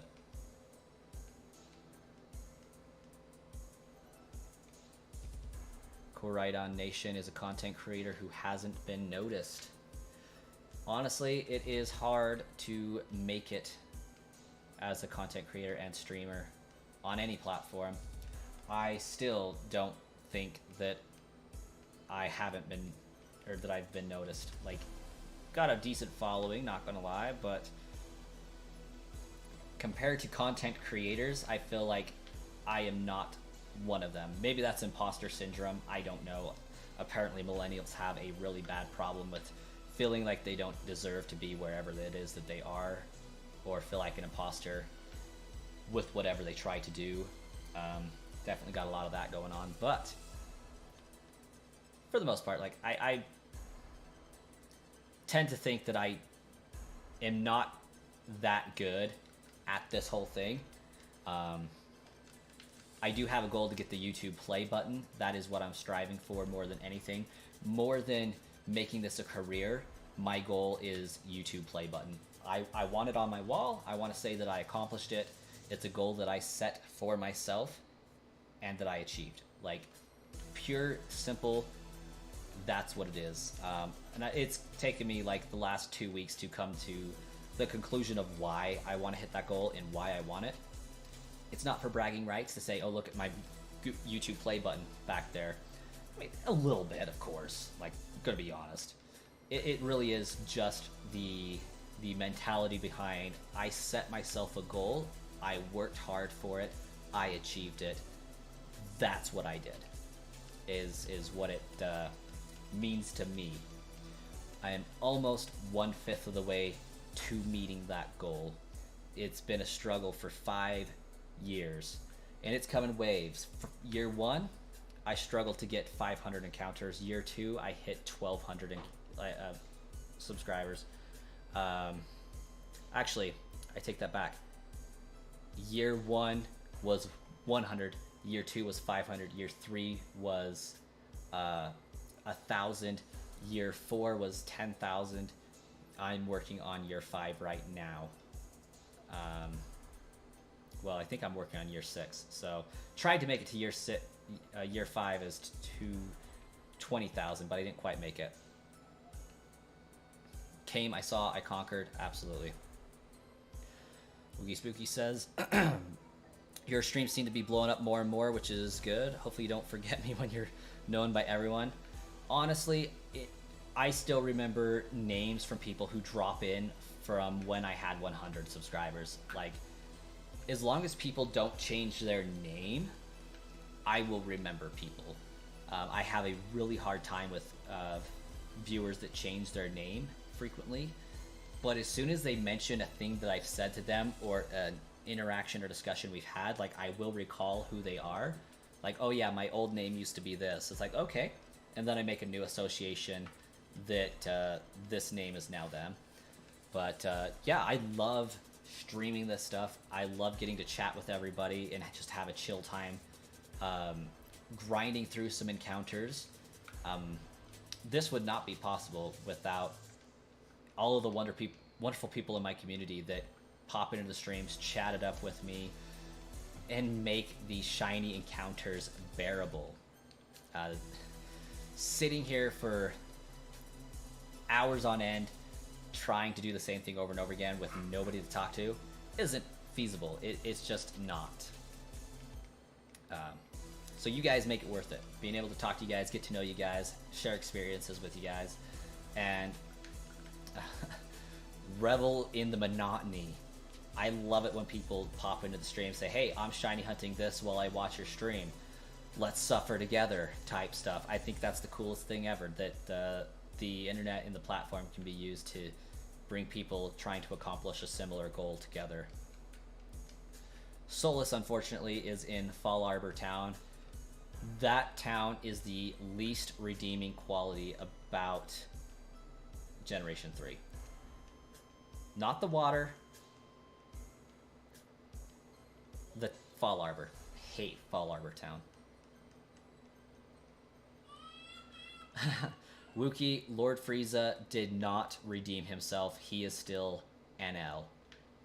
Yeah, for the chat that didn't know, we had a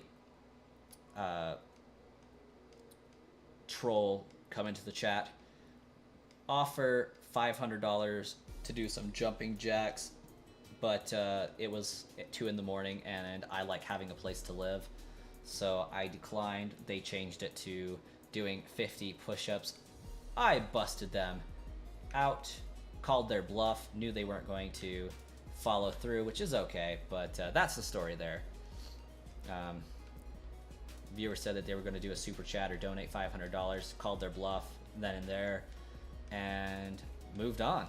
So that's what the L for Lord Frieza stands for. Yeah, stream goes crazy, Smoker. This short platform, vertical streaming, really, really handy. If I'm not mistaken, I do believe that Sauce McGavin just ended his stream. He streams 9 to 5 on Eastern time. So a lot of those folks that were watching him may have been redirected to this stream. I know that Meta had come in with a stream raid, so we got a bump up from that as well. Greatly appreciated there. Realistically, within the past 2 hours, we've gained 20 subscribers, so really, really good for the streams, really good for the channel. Love it. People who are rude to, or troll streamers are old dried up shrimps under a couch. I agree, Temper Tenchi. I agree. 74 currently watching now. We had another huge uptick. Thank you guys so much. This is basically 1-2 shy from the all-time record of the channel. 76 concurrent viewers is the record for concurrent viewers. So we are very close to hitting that record. We got a like goal of 30 right now. 20, I think 22 was the record last time. But killing it on the subs as well. We got 20 subs so far. So thank you guys for that. It does mean a lot.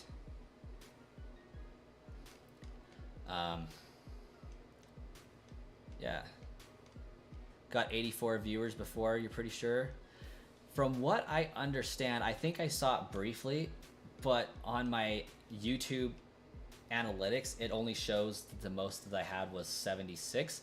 I'll go back and check that just to make sure. Ooh, Torchic, but no. No. I should have used a potion. This is why it takes forever. This is going to be a 9-minute encounter.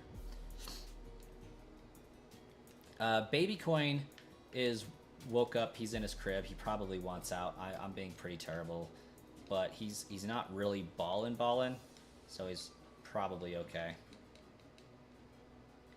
He kind of wakes up, does a thing where he plays by himself for a little bit. I do need to go retrieve him.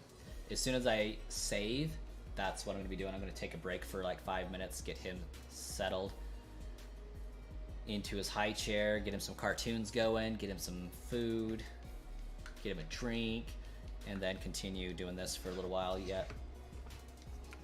Probably stream until 4 or 5 my time. And then I get to run down to the Home Depot and grab a shelf so I can put my internet router up higher so he quits resetting it. Couldn't figure out for the longest time why my bots kept going down, why my internet kept going down. Come to find out, he's found the button on the front of my router that resets everything, and it's not a great time. But Temper Tenchi, back to the trolls and the sad people. Like, it just comes with the territory. Like, kind of got to be able to shrug things off and roll with it and maybe clap back on occasion. It's kind of cute, not gonna lie. It's like, oh, look at you being smart, finding stuff. Like, look at that flashing light that you just cannot resist. My computer has a bunch of lights coming out of it because it's one of the cool computers. I had to go through and unplug every power button, every reset button. So my computer, I cannot turn it off. It runs constantly because I've disabled the power button. Because he, for the longest time, kept pushing the big brown blue button on the front of my computer too. Every streamer gets their fair share of trolls, yep. And the ones that excel above the rest are good at dealing with said trolls and just make a joke out of it. I'm getting better at it. I used to get really irritated and pissed off, but I realized it's not worth it. It's not worth seething for the entire rest of the stream. That and now I just find it hilarious. So, not that I encourage it by any means. They will be dealt with and muted / banned accordingly, but it's like, okay, whatever. Guess who's making money playing video games and who's not? Like, that's the difference. Get good. I don't make a whole lot of money, but still. The tax write-off alone for claiming this as a business is worth it. I just have to have a net income that exceeds like $1,000 or something and it qualifies. So, yeah, very much worth it. 10 out of 10 would do many, many times again. As a Kieran and Beat fan, you get a lot of trolls on your post. You try to just delete them without replying, but it's hard sometimes. Absolutely. I, too, like Kieran.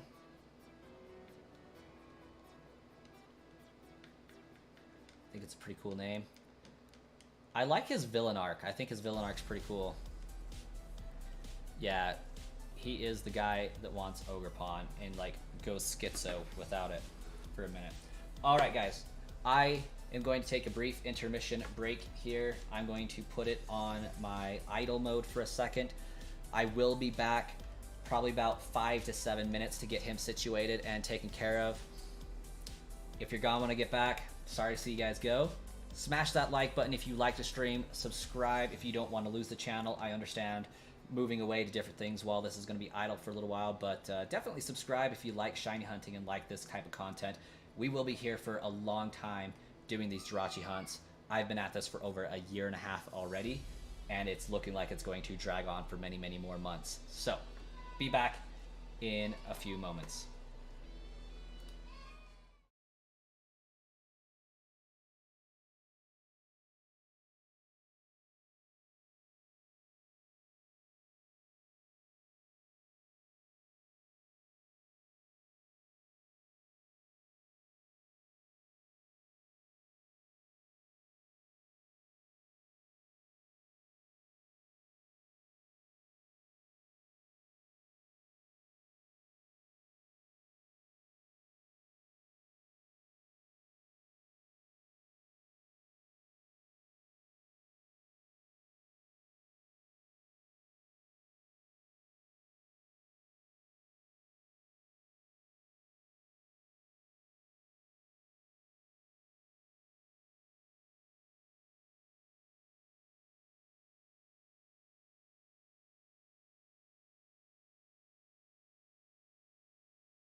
All right, we are back, everyone, to do some more shiny hunting.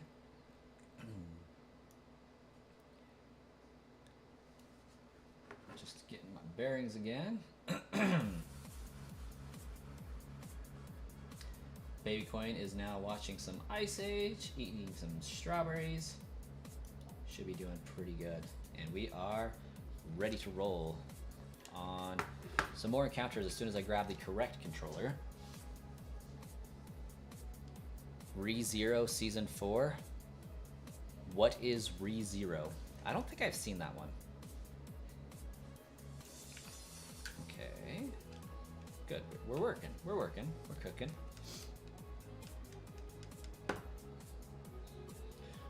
I think I put on Ice Age the Meltdown. He seems to enjoy that one more than Ice Age 1.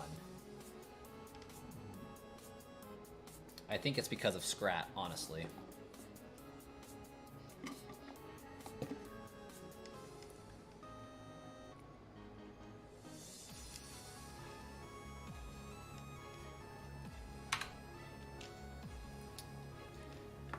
Shiny Jirachi is a bust. Your favorite Ice Age is Dawn of the Dinosaurs. That is a great one. Buck Wild is a fantastic character. Your throat feels so bad. Yeah. Temper Tenchi says they had never identified with more character than Kyren, if I read that right.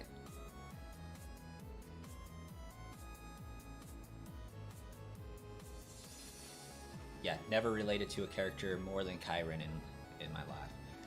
Yes, Kyren is pretty great. I love how we could see his villain arc coming from a mile away. Like, that was good planning.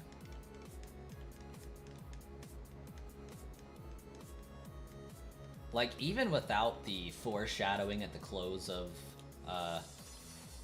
the Teal Mask, like, we knew, okay, he's gonna go on a vendetta spree or something. Like, he's not gonna take this sitting down. Oh, that would be so cool to get Kyren's hair. Okay.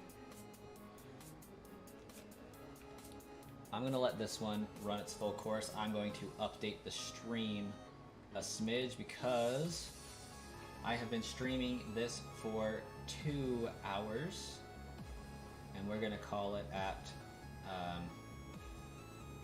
update it to 45 here. I know that doesn't make math sense, but I have a half-hour carryover, and we'll have a half-hour carryover today, so at least a half-hour carryover. Never had anybody pronounce it Kyren. You've heard Kiren and Kiren, though. I'm not sure exactly how it's supposed to be spelt. It's probably Kiren, honestly. Sorry, I know how it's spelt, I'm just not sure how it's pronounced. Kiren does make sense, so I am probably saying it wrong. It is pretty close to my kid's name, so I mispronounce it all the time due to that.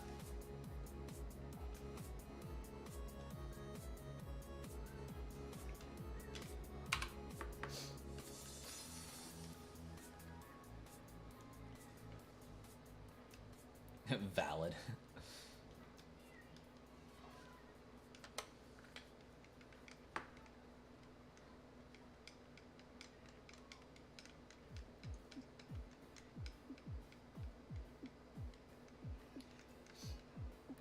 You might be a parent if you have random bluey things stuck in your head 24/7.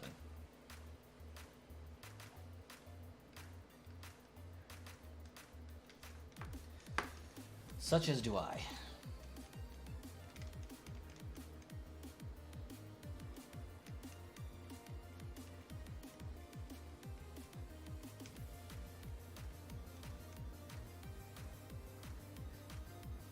You want to tell Carmen to shut it?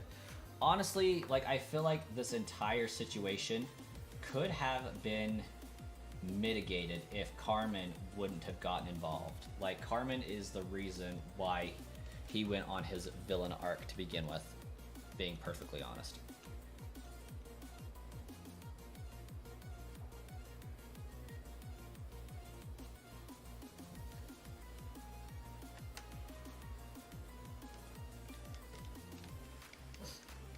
Now let's see if it froze out or if it gave me the Jirachi after all.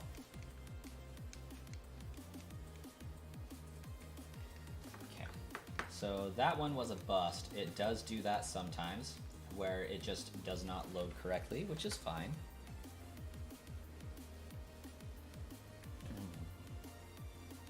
Kind of doesn't really seem like a villain to you. He seems more like the Gordon Ramsay of Pokemon battling, or like a bully. But you didn't finish Indigo Disc yet, so you don't know. He has a moment or three. Villain may be a little strong, but he definitely becomes an antagonist.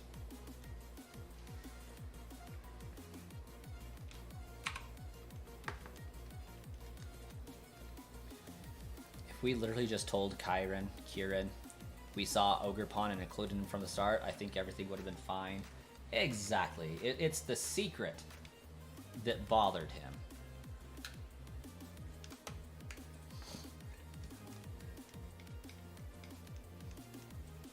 Yeah.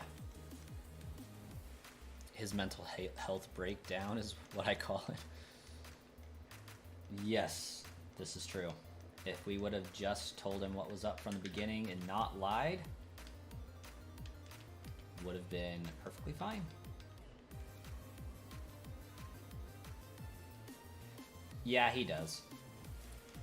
He gets over it.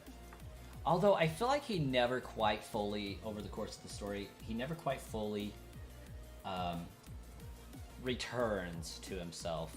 He gets over it, but like there's still a level of like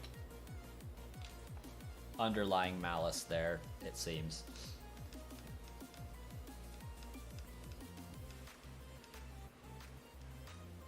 Basically, in his eyes, his sister Carmen stole his first friend. Rage baiting on the games he dedicated a channel to. Say what now? Rage baiting? The heck is rage baiting? I'm rage baiting? Me? Oh, different guy. Okay. I'm like, what? I don't even think I'm baiting. I mean, unless you like shiny Jirachi, I'm definitely baiting for that.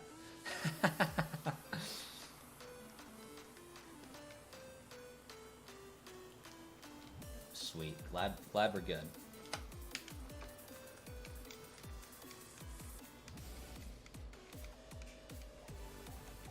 He doesn't really get closure, but he does learn that the player does care for him, which I love. Yep, he does do that. Wish we could have shown a bit more affection, honestly. But it's better than if they went another route. Yeah. And due to the story having to happen the way that it happened, like, we unfortunately don't get to have our own input that saves the situation, or else the game wouldn't progress, which is unfortunate. I feel like they could have taken the time to code a different route that had the same effect.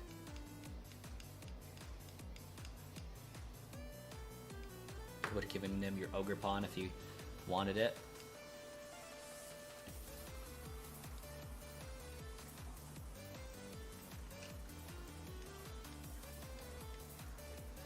Wait, Jirachi's too political? What? How does that work? I mean, it's a pain in the butt, not gonna lie.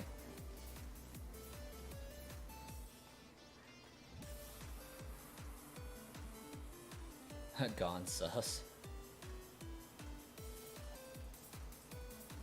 So who's the other guy that's rage baiting? I know of another YouTube streamer that's shiny hunting this Jirachi as well. Surely it's not that bald gamer that's rage baiting.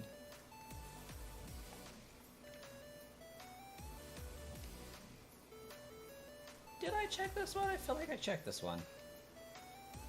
Yeah, I did. Okay, we're good. Wish they would have done an alt route where Carmen has the mental breakdown. Yeah, it could have easily been because we refused to lie for her. So she has a mental breakdown, causing the very same events. I love it, Temper Tenchi. Would have been great.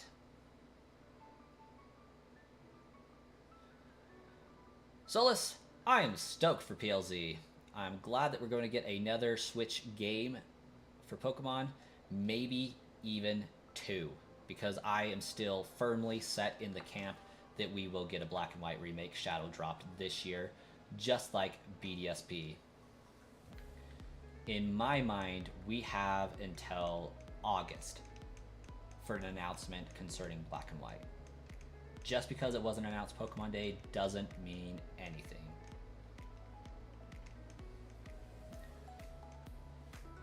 The red black furry guy, you forget his name. Fair enough.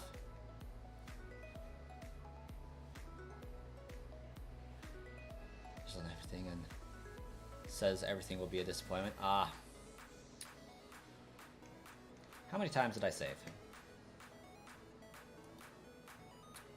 Hopefully, I feel like that was my second save.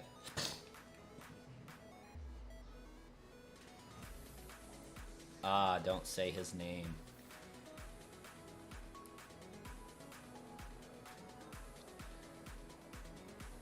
Yeah, I'm not familiar enough with Pokemon streamers. I haven't really watched a whole lot of them. I am aware of that bald gamer. Oh, I think I might know who you're talking about. Does their name start with an H?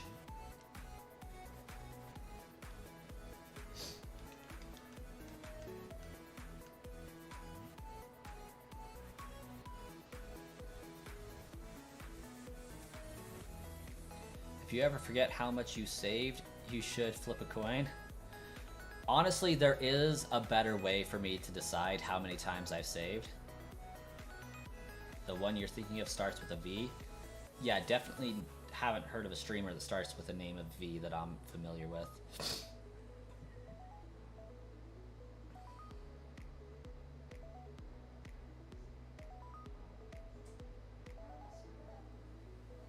There's save one.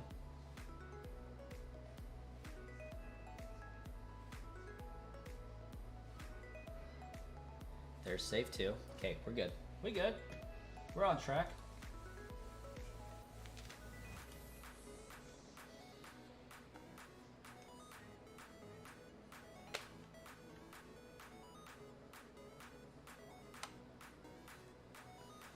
I haven't really seen a lot of Purple Cliff stuff, so I can't really formulate an opinion. From what I understand, he's like one of the first people that became famous on TikTok for Pokemon, so that's cool.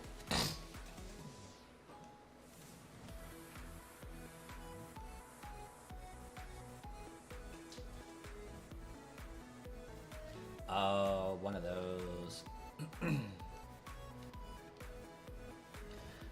So far, I haven't really found many bad Pokemon content creators. Like, honestly, I've been watching some streams from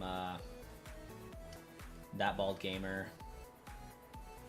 a few other people. What's it called?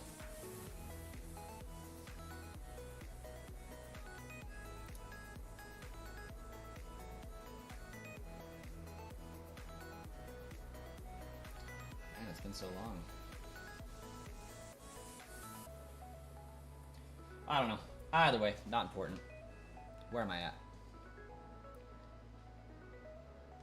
Summary. Okay, we're good there. Increment up.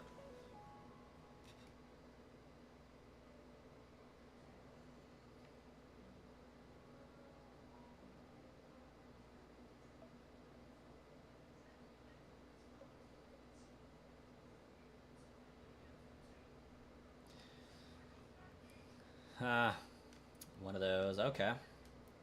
Yeah, what got me into wanting to do Pokemon content creation was M&J TV and Lockston and Noggin. I wanted to do that type of content along with Zelda theories and stuff. But I started doing the bots, they blew up. We're kind of trying to recover from that, keep them on the back burner, essentially still do them, keep the current status quo, but expand the channel and its purpose and intentions is basically my mission statement right now. Grow the streaming side of things while maintaining the bot side of things, because they're not for everybody and they may eventually go away and then my channel will die. That's just that. So we're trying to become more well-rounded to survive the hiccups and everything that's going to happen in the future or could happen.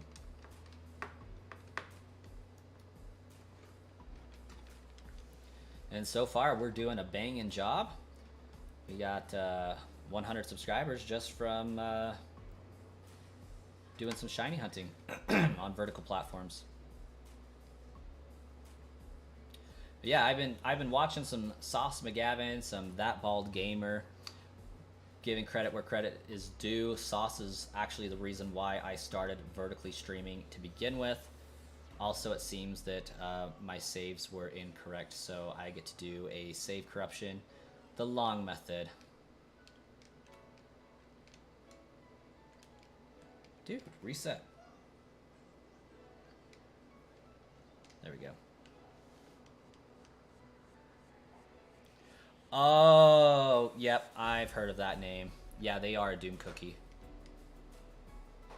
Haven't seen much of their stuff, but they do be Doom cookie-ing.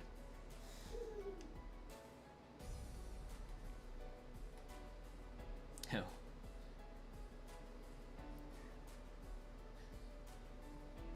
He gets whiny when he's mentioned. Don't say his name. Don't say his name. Avada Kedavra!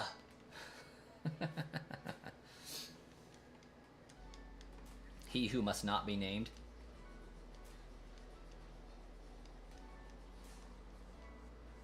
I am the boy who lived. Might as well be Voldemort.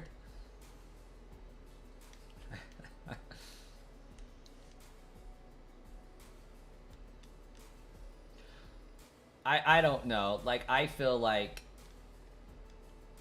some drama with that could be beneficial to the channel. Either that or it's going to completely destroy it. One of the two. I know he's got issues with bot channels anyways, so like I've already come under fire, so whatever. And that's fine, to each their own. Cry about it, basically. If you think for a second, for as long as Pokemon's been around, if you trade a Pokemon over the internet, it's going to be legit, that's on you.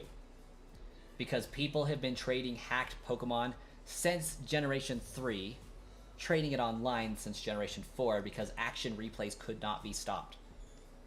So, like, if you think for a second, after all these years trading Pokemon online, you're going to get a legit Pokemon, you're wrong. It's not going to happen.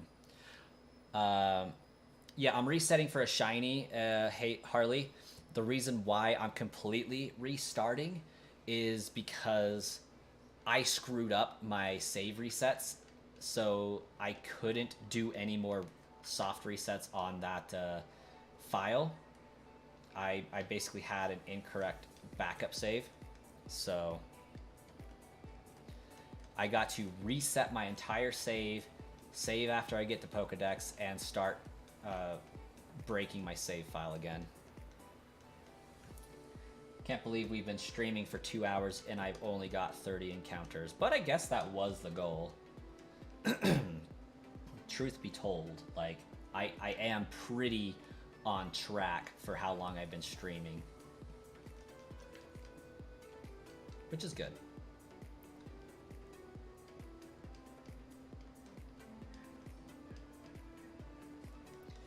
We are almost at 20 subscribers for the stream.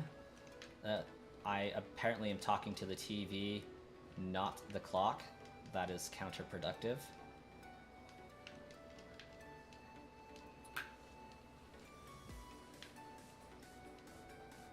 I have indeed dabbled in some Pokemon cards. I've actually sold quite a few over the last few days. From the Fusion Strikes set, I did sell my 2 Mew cards that I got. Netted about 20, 30 bucks out of those. But I do open cards from time to time. Right now they've just been so expensive that I haven't rerouted any funds to do them. The videos that I get from opening them don't justify the expense, so...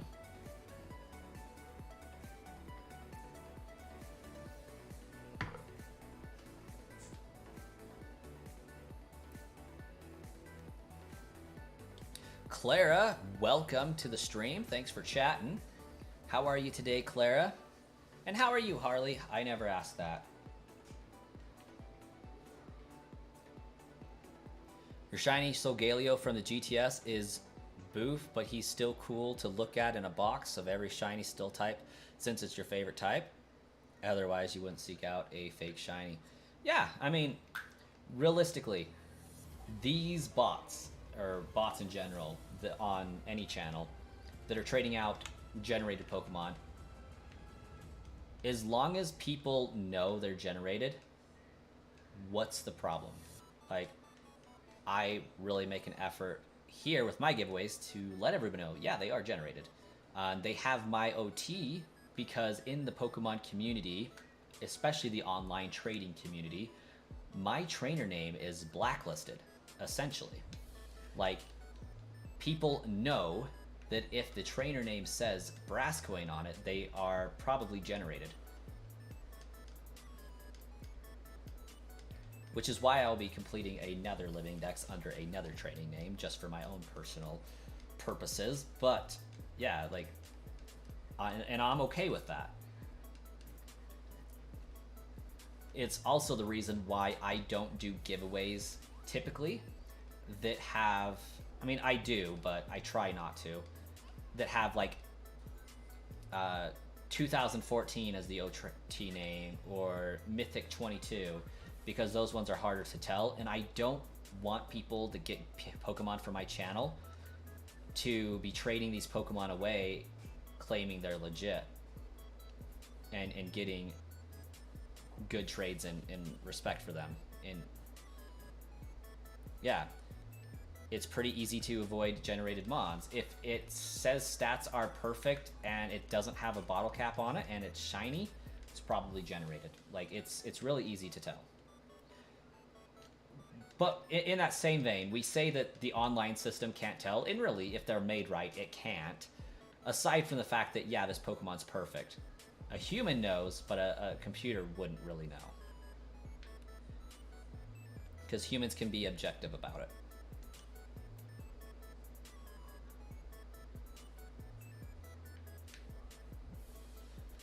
You are not crazy.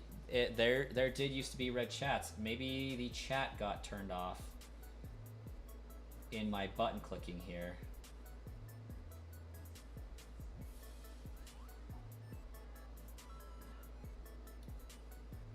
Nope, that's not the one.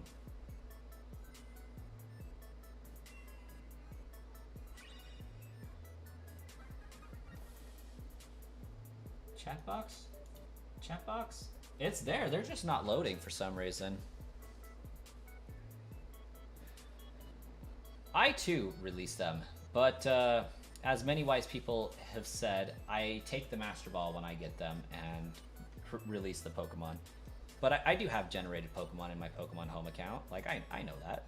There's just some that I wasn't able to get that I don't mind having and don't care. So that's just me personally. Shark Lord, your audio ain't working right now, so you can't really chat, but you'll rejoin in a little when you figure it out. Right on. Right on. Oh, I need to level up. I forgot.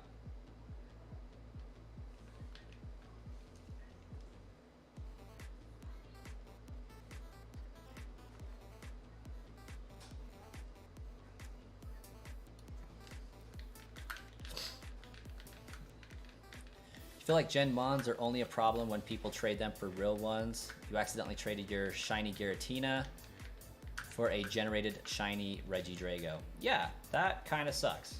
That's why I put my OT name on pretty much everything I possibly can.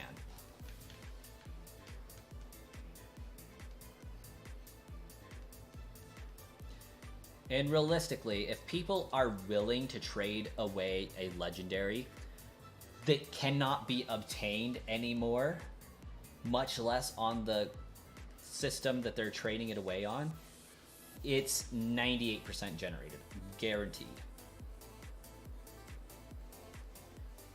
With a website name, is it machamps.com? I feel like that's the most common.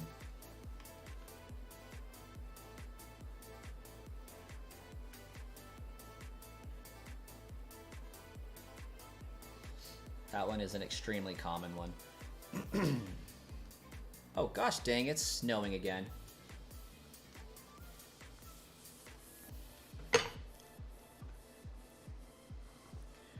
You had to play Sword and Violet over again to get another set of Zacian and Miraidon because the first time you did the trade, the Koraidon and Zamazenta you received were returned were gen. That's terrible. If it doesn't have a website name, Tiny Toby doesn't care. I, for the most part, agree. Like, at the end of the day, they're all just ones and zero, legit or not. As long as it was generated correctly, online will not be able to tell. Like, even the fancy schmancy detectors at the Pokemon tournaments can be fooled by generated Pokemon. The scare and the big uprising they had last year about that whole thing was the Pokemon that were being used didn't have home trackers. That was the big problem. One, they didn't have home trackers. Two, it said they were generated in a game that they couldn't be found in. That's a problem. So, you get more careful with generating your Pokemon. You put them in the correct game. You put them in at Generation 7. And you trade them on up the normal way. They get a home tracker when they enter in from Pokemon Bank. They go to Pokemon Home. They go to the game you're trying to get them on. You then trade the file with the bot from there. Easy peasy. Mr. Twirtles, welcome back. It's been so long since we've seen you. And welcome back, Tavon.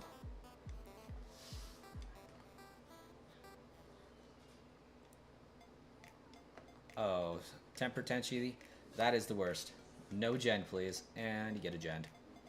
Mr. Limbo, seen lots of Zacian.nets. That is one I haven't heard of yet, but new ones cropping up all the time. Imagine some kid's favorite Pokemon being a Gen Shiny with a Twitch handle for a name. Yeah, that would be terrible.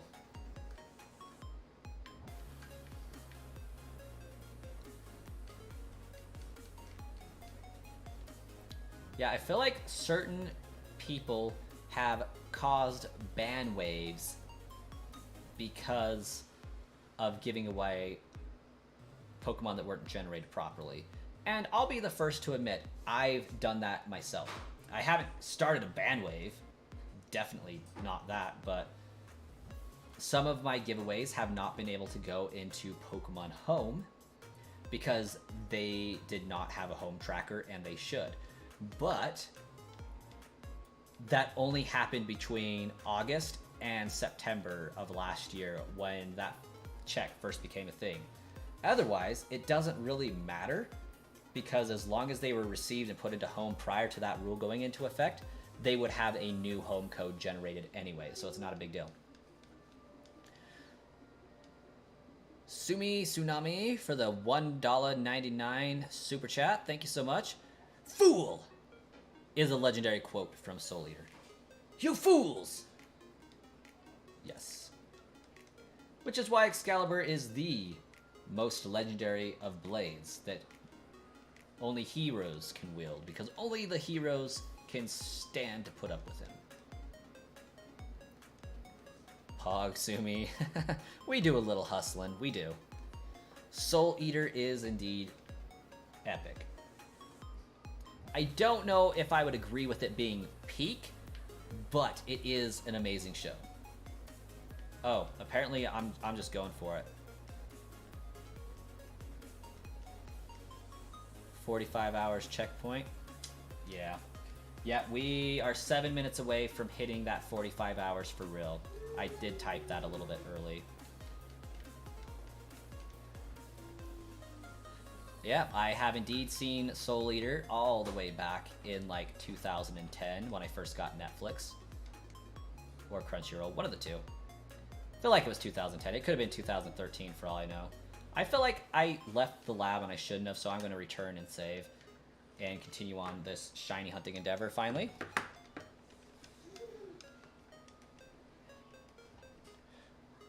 Why is the Firefighter anime a prequel to Soul Eater?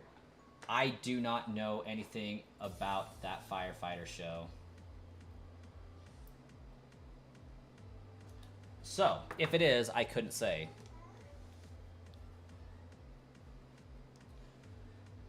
But I think they say that either Dot Hack or Code Geass is a prequel to Sword Art Online, or Sword Art Online is a prequel to them. I think, yeah, I said that reverse. Sword Art Online is a prequel to either Dot Hack or Code Geass. I forget which one. But we are going to let the animation play out fully because I am tired of ruining my save file. Mute Gamer and Funko Pop Collector. Long name. They have a lot of shiny Pokemon. Glad to hear it. Like, that's awesome. Shiny Pokemon are why we're all here, I hope. Shiny Pokemon and the hunt for them. And we just hit 19,650 subscribers. Thank you guys so much for the subs. We've gotten like 25 subs this stream, so huge win there. We're on our way to 20k, and after 20k it's 30. We hope to hit 50 in the near future, like the very near future, preferably.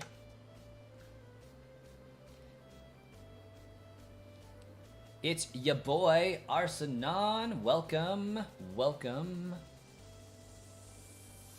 Shinra is the main character of Fire Force. Oh, Fire Force. Yeah, that's the name of the show. Welcome, Arsenon. How do you do this fine day after a long day of work, I assume?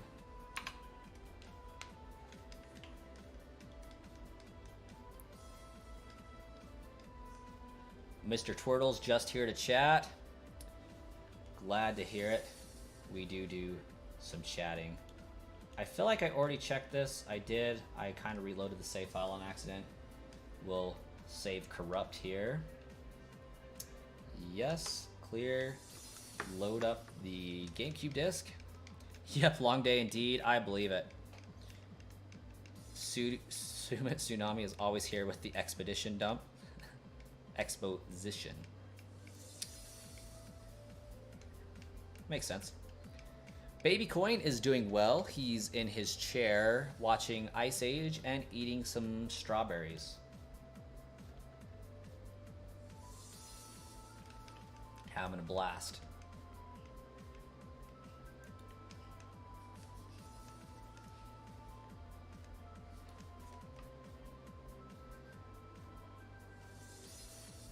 Shiny Pokemon Hunter. Okay, change my name. Well, it is easier to read now, definitely.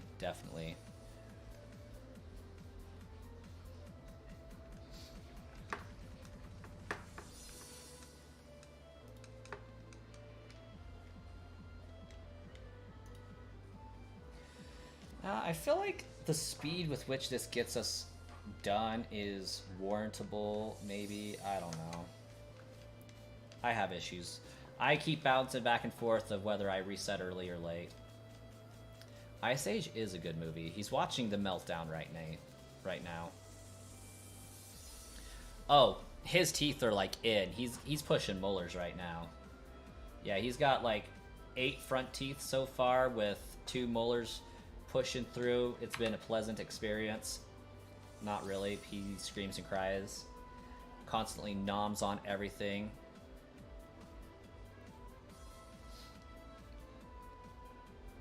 yeah, Wookie Spooky. We were talking about that the other day, I think, recently. Oh yeah, I already found that one. Okay.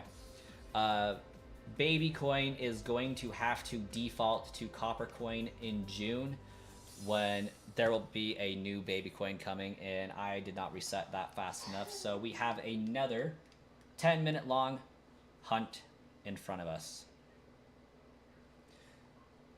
What's funny is Baby Coin's original nickname was Copper Coin, but then he called him Baby Coin. Yeah, it did kind of catch on after that, didn't it?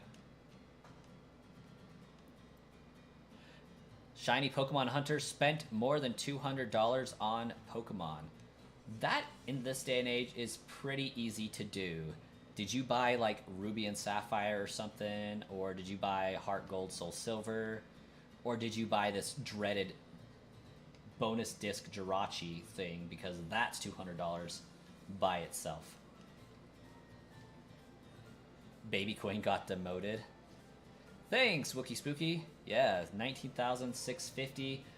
Just a small 350 away from last year's goal of 20k.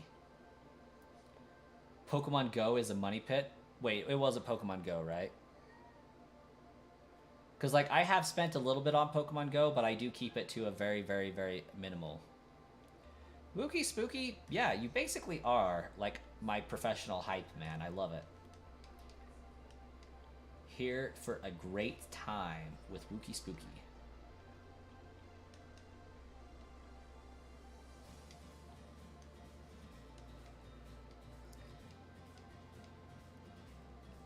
$56-inch stuff. You bought a plushie. What plushie did you buy? I need to know.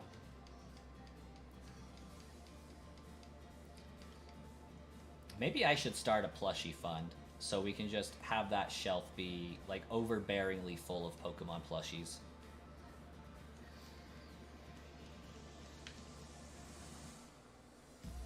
Right now, I want to get the Charmander, Bulbasaur, and Squirtle sleeping plushies. I also have on my docket to get a Gengar plushie at some point.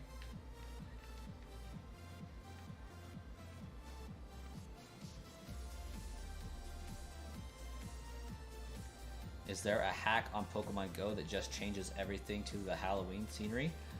I don't know. I definitely wouldn't advise that. Also, yes, Wookie Spooky. Like, I think when I get the shiny Jirachi, I will have to get a shiny plushie of it. In fact, I think out of all of the plushies I have, just double checking. Yeah, Wobbuffet is the only plushie I currently possess that I do not have a shiny for. So it may be worthwhile to make that a thing. Get a plushie for the big hunts that I do. I hunted Dialga and Palkia, regretted that decision immensely. But maybe I should get a plushie for every shiny I've hunted. That might be fun.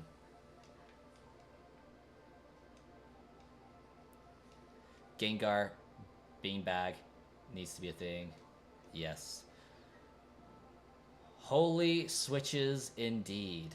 There are a lot of switches back there running the bot programs to trade out Pokemons. Yeah, the Sword Shield plushie starters are silver, because that's all I could get at GameStop at the time.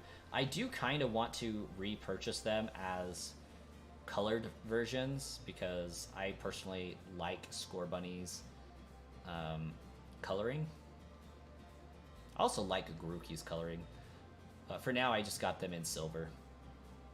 I do eventually want to get a plushie for every one of the starters. That's on my docket, but to do that, I need to first save my money, buy a house that I can fill with this stuff, because I do want to have that wicked cool gaming studio backdrop that I have just full of video game paraphernalia and stuff. I think it'll be super cool. But step one, gotta get a house first. So everything that I make right now that I can save, going straight to a house fund.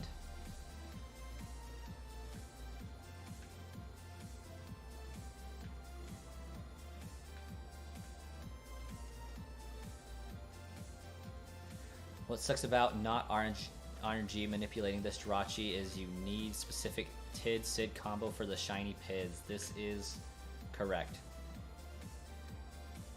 Kind of. So, if you needed a specific Sid and Pid combination, you would never get this shiny Jirachi. But this one can be reset for using the save corruption method, so you can get it with any Sid-Tid combination. So that's not exactly correct, Quinolin. What this does is depends on the natures. That's why the odds are so weird. This one isn't like Manaphy. The method you described is exactly right for Manaphy. You need a specific Sid and Tid combination that matches its PID. This is the XD bonus disc. No, this is not Pokemon Channel. This is the XD, or I guess this is the Pokemon Coliseum bonus disc. Mr. Twirtles, to get this Pokemon as a shiny, I have to restart the game, play it for 7 minutes, get to where I get the Pokedex save, and then get a shiny, get a Jirachi check. But with the save corruption method, I can turn a 7-minute encounter into a 2-minute encounter. But you can shiny hunt this way. It has been proven and documented pretty extensively. So the only reason why I have to do this reset the long way right now is I goofed up my saves, so I have to restart from scratch. It happens every now and then because I'm being impatient, I guess. Do you need to play it on a Japanese console to get the Japanese Celebi from Japanese Pokemon Coliseum? Yes, you do. And you have to have a Japanese copy of Emerald to send it to, which I happen to have.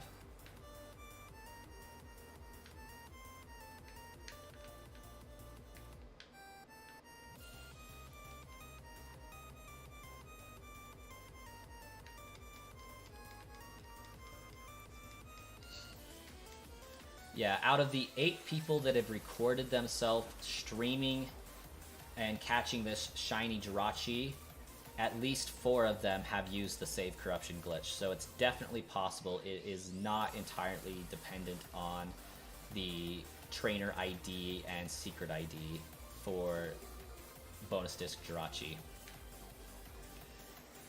It is dependent on what version of Jirachi the game decides to generate for you.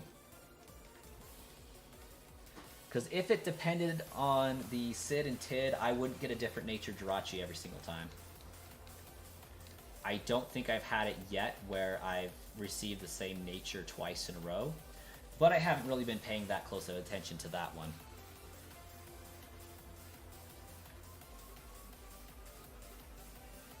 DS's not so much. DS's shouldn't be region locked. DSi and 3DS can be. DSi is. 3DS I think can be changed, but I'm not certain.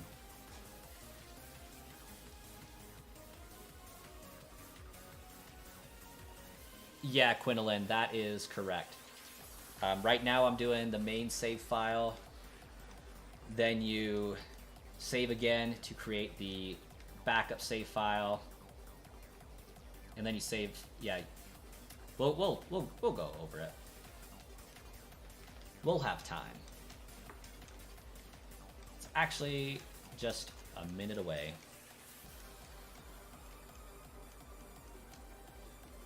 No. No, Tavon. So, the bonus disc only works on US consoles with US games. The channel method works on European versions. I assume if you can get it on your Wii, it would work on a US cartridge, but I'm not confident in that. But the Japanese Celebi is only for Japanese cartridges. Technically speaking, Celebi doesn't even register in the Pokedex on Gen 3, even if you hack it in, because it's just not programmed to be there. They like left it out on purpose, if I understand what I read correctly.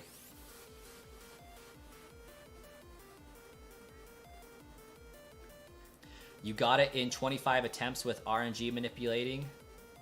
Dang. That's legit. I am not skilled enough to RNG manipulate at all. Not this.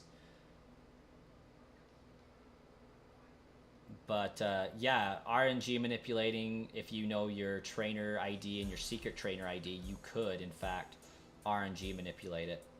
I RNG manipulated Emerald, and that was hard enough knowing that the seed isn't going to change each time I reset. I am not skilled enough to do the hunt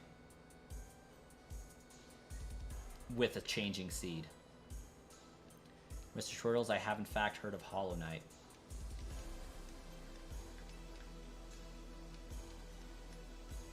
If I could RNG manipulate this hunt, I would do it in a heartbeat just because I have other things I want to get done. I kind of like some indie games. I've had some good indie games before.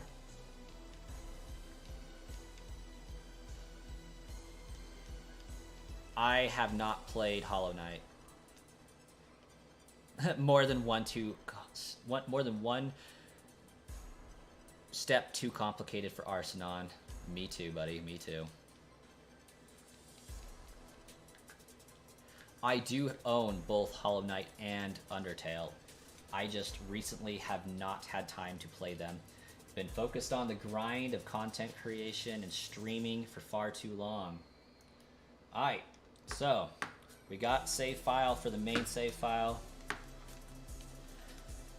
This is going to create save file B, or rather, it's going to create a new save file that will be the main save file. Save file A will become a backup. This will become the main.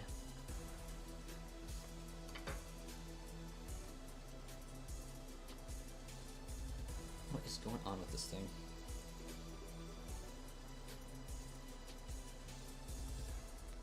That's what I've been told.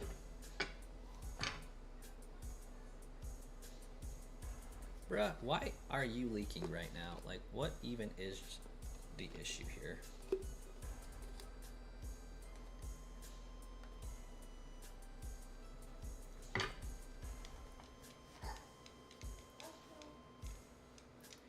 Where are we at with this thing? Oh.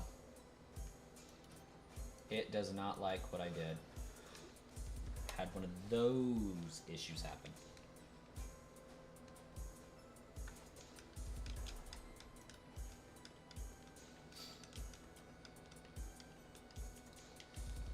Okay, run it back. Boom. See what we do there.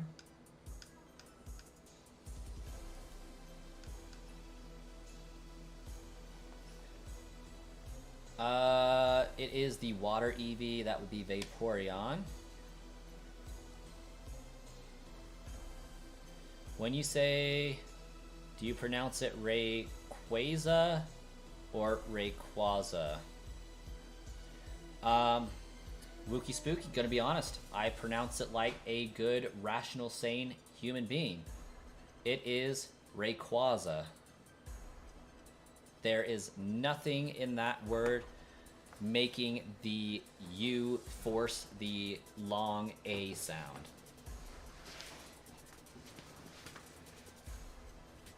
Granted, I do say other things incorrectly all the time, so take that with a grain of salt.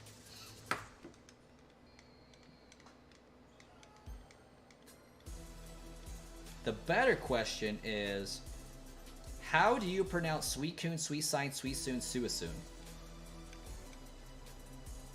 Because that's like the original Brainbuster.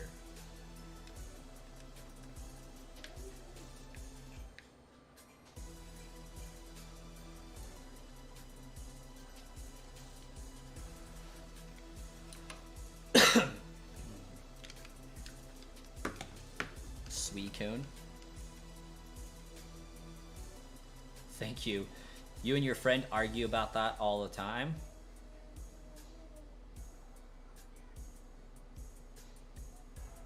And a shiny Dipplin, epic. Shiny Pokemon Hunter. Good shinies. A little less so on the Vaporeon, but it's still alright. So we just did the save manipulation glitch. We're just making sure I'm on track here. That was save corrupting. Now we save once. This is going to create a new main file.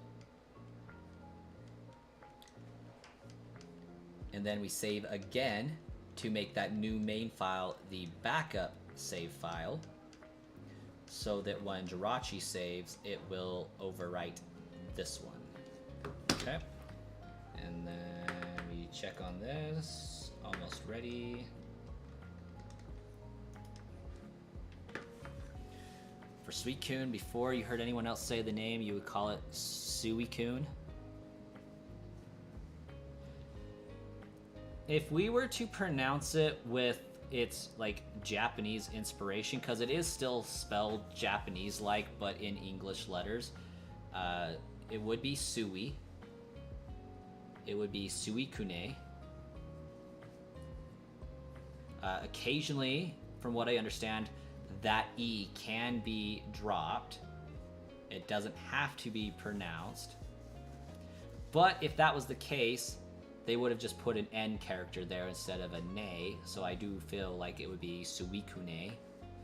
But they also don't have a proper C in their language, so it should be a KU, which would have helped our cause immensely.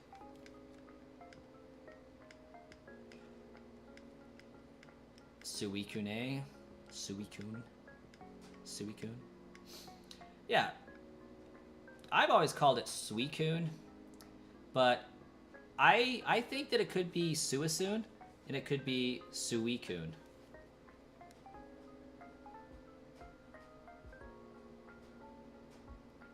Or Suicune. Either way. Great Pokemon. Given the fact that we have also Raikou and Entei, I would say Suicune is probably the way to go with the pronunciation, personally.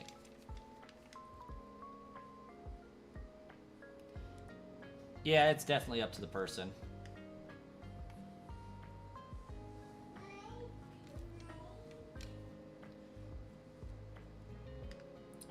I think it's universally accepted to call it Suicune. That was an ordeal. Took me forever to corrupt that save file correctly. Good gosh. No wonder why we're struggle bussing.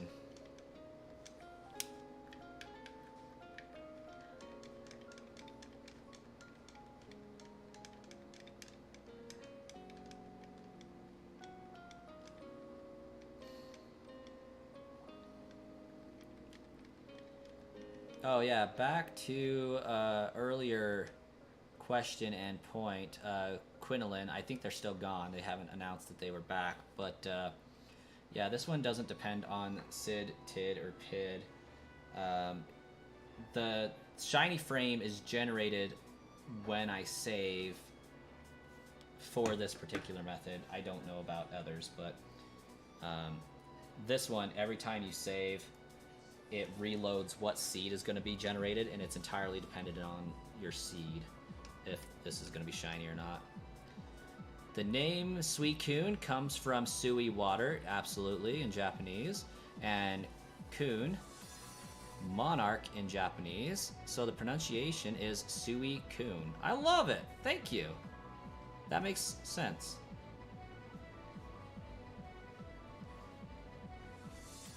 So if it is based off of the Kun, which is monarch in Japanese, why does it get an N, or sorry, an E added at the end of it? Is there a reason for that?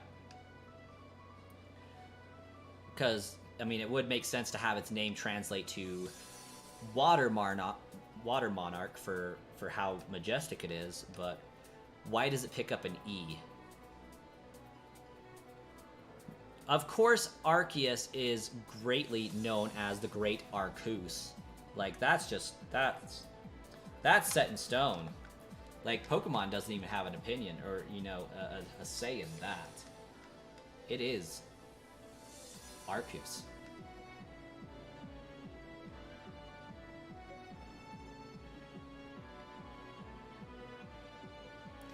You're back? A dude named I'm a Blissey hacked the Eon Ticket e-reader card to make a legal Hitachi event without needing the bonus disc. Here's the link. I would believe that from I'm a Blissey. Very, very famous RNG manipulator and great dude.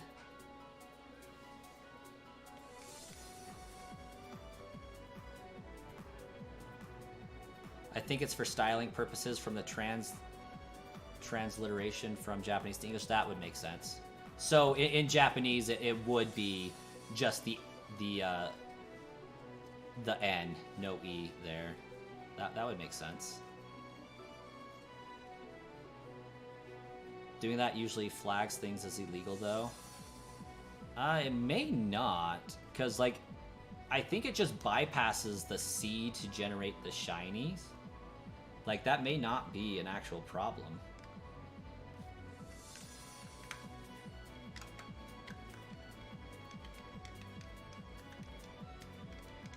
Hacked the Eon Ticket e-reader card to make a legal Jirachi event without needing the bonus disc. That is very curious. Like, unfortunately, YouTube, I don't think will let you send links, but I do have a Discord that you could send it in. I would love to take a look at it. I don't know if I would necessarily use it to get a Jirachi, because, like, I have dozens of a dozen mod switches back there in a modified 3DS. Like, if I wanted to get a legitimate one through alternative means, I would just generate one into the game itself using the file directly, because it's essentially the same thing.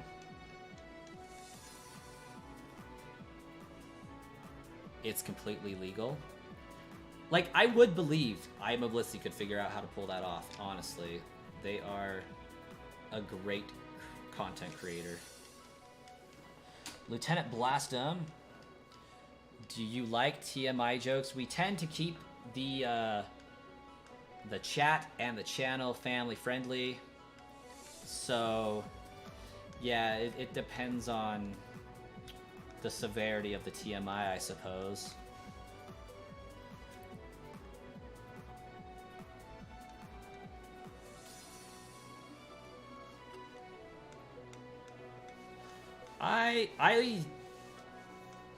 I tend to like Azelf the most out of the Lake Guardians. Mespriet, a little odd for me, but I have it shiny, so I am a little bit partial to it now. Uxie is okay. I think Azelf is the design that speaks to me the most, but that could be coming from a Lilo and Stitch fan perspective, because it does look like it belongs as one of the 628 experiments.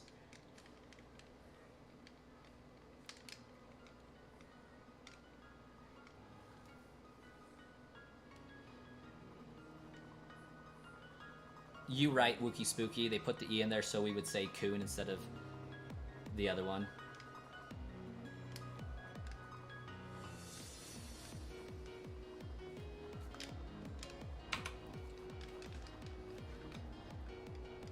Going to sleep now. It's almost midnight here. Please do another Gouging Fire and Raging Bolt giveaway in the near future. I will do my best to try. Hacking it in with stuff like PK Hex, the dude who made it actually helped the Pokemon Company improve their hack checks, so now they can catch hacked Pokemon.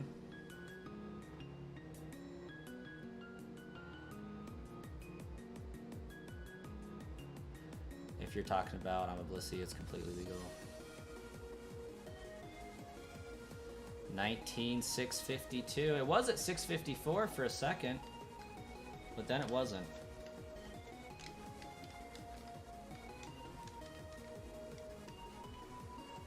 Snitches.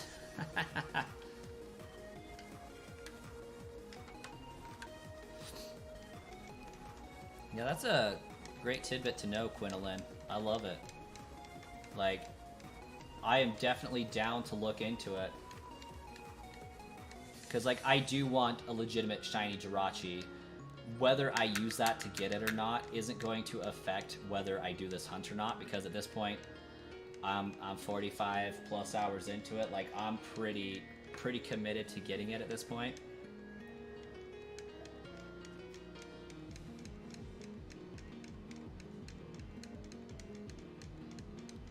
But if a date and time were to be announced in the future for where Pokemon Bank was closing down, like, I would definitely rush to use that.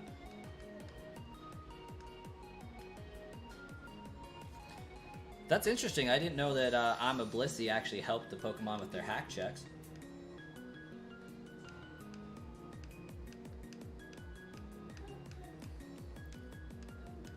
Use the other one for better IVs. I mean, ultimately, once I plan to get my copy of this, is I'm going to be creating a save state on my Sapphire that has it. I'm going to transfer my original on up to my Pokemon Home collection, and then I'm going to reinitialize the save on my Sapphire to get another one in as many as I want. Just going to reload the save file, roll it back, and upsell my Jirachi to my Switch as many times as I'm comfortable with.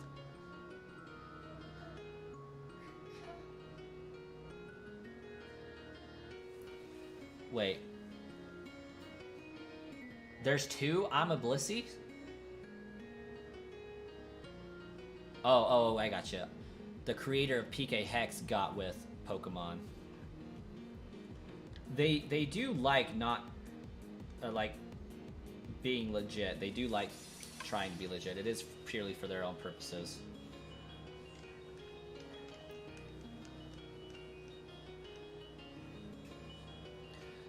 Shiny Pokemon Hunter, I appreciate the offer.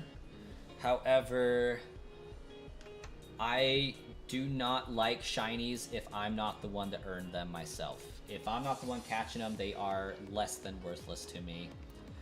I do apologize for that mindset, but as a shiny hunter myself, if it doesn't have my OT on it, I got it from the original event, or anything like that, I don't want the shiny at all. It doesn't have value to me.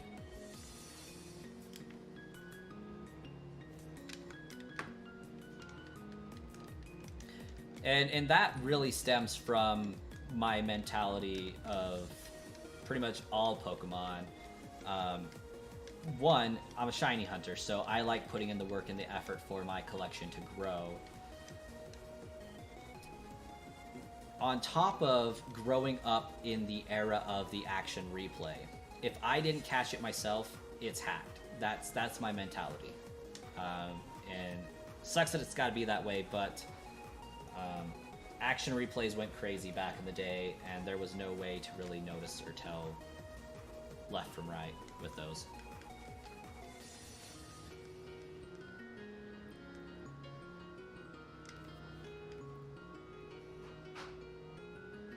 Do I know how to do Ace in Pokemon Emerald? I do not. I definitely have not put forth the time and effort to learn the arbitrary code execution to get things done.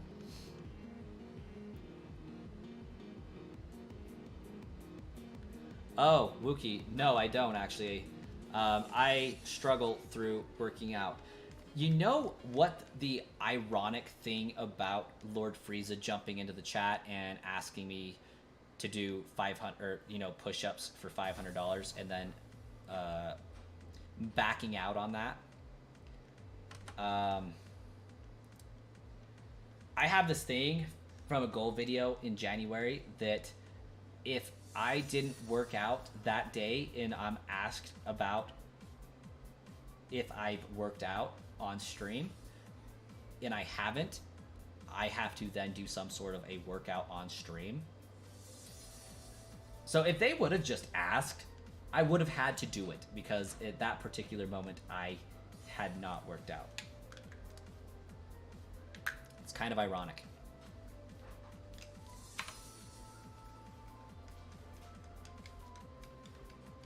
But yeah, I don't really work out often, at least what you would consider a big strenuous workout. But I do try to work out. Arsenon, cough, cough, called it. Yeah, we all called it. We knew he's... We knew it was a bluff. I called his bluff. But how stupid would I look if I turned down an opportunity for $500 and it was legit? That's why I did it. I didn't do it because I thought it was legit. I did it because I would look stupid if it was legit and I didn't do it. Plus, push-ups never killed nobody, so I went ahead and did them. Lord Fraud. Planning to start working out in the summer with your cousins. Good plan, good plan. But, I mean, 50 push-ups is pretty easy to breeze through. Back when I was in high school, a long time ago, at this point, I would do 100 push-ups just for a warm-up. Like, it was easy. I'm a little bit older, cricketier, and more rigid than I was back then, so it is a little bit more difficult, but not much more. Running around with a toddler does keep me a little bit energetic and lively, so bonuses there. Lord Refrigerator.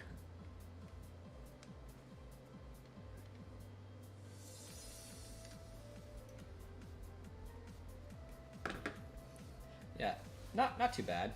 It's been a while. It's been a while. We do have a lot of people watching, so says YouTube, or at least Streamlabs. Looks like there was 29 to 55, somewhere in that ballpark. If you guys are new to the channel, dropping by through YouTube Shorts, scrolling on through for good videos to watch, consider sticking around and staying a while, chatting it up with us. We do like to discuss Pokemon and shiny hunting and all things anime. Pretty good community, pretty chill, if I do say so myself. We do some fun here. Drop a like would definitely help the video increase its reach across the platform. And consider subscribing if you do like watching shiny hunting, like having people to shiny hunt with, and just like Jirachi, because you're going to see a lot of Jirachis come through the channel, for sure. We've been shiny hunting this Jirachi for 45 and a half hours, with no sign of it letting up anytime soon. Probably be here for months and months and months. So the content, at the very least, is going to remain the same. Consistent, that's the word. It's going to be consistent for literal months.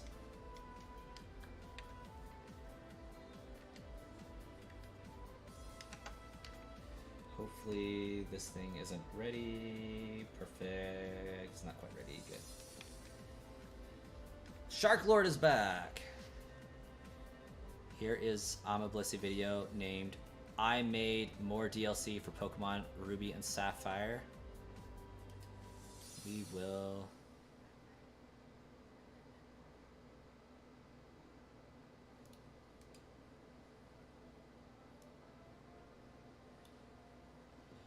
I'll type that up just to make sure that it gets saved for later, because it is something I would like to check out.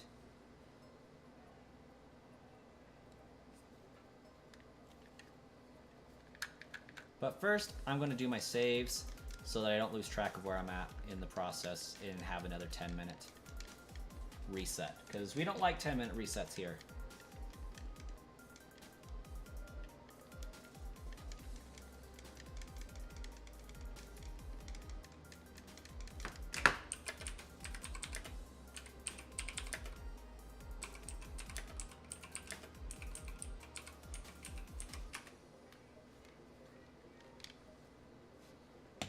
Oh, yep. I'm a Blissey. First video.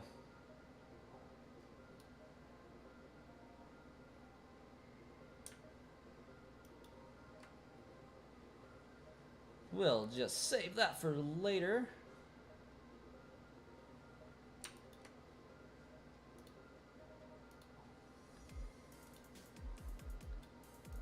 Thanks for the tip, Quinolin.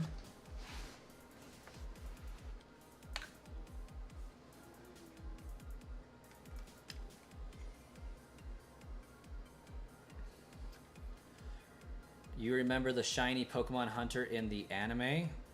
That's more than me. I don't remember that. Although I haven't seen anything past Johto journeys. Got sidetracked with My Hero Academia at the moment, but I did start back in January, I started watching through the Pokemon anime with my kid. He's too young to understand what's going on, but that's okay. I got to the end of the Orange Islands. Need to pick it back up and really go through Johto journeys.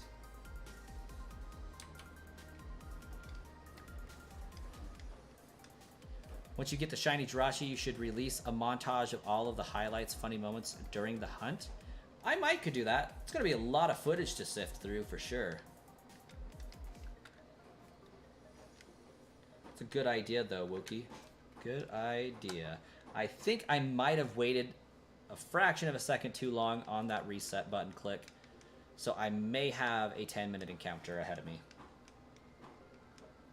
We will know in just a moment. Yes! Interestingly enough, though, it didn't tell me that my save file had corrupted, so that is very interesting. But as long as we save twice, it won't be a problem, I don't think.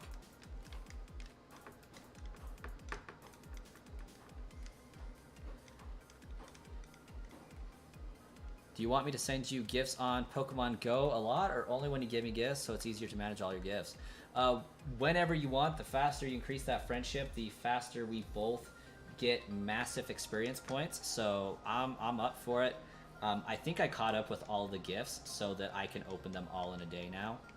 I got a lot of people who haven't signed on in ages, so not really a issue there. Friend code and Pogo. I will do my best to showcase that because, coincidentally enough, I do have a quest right now where I do need to make a friend. But that's my code. I don't know if you can quickly scan that with your phone. Probably not because you're like watching on a phone, but I'll type it out in the chat.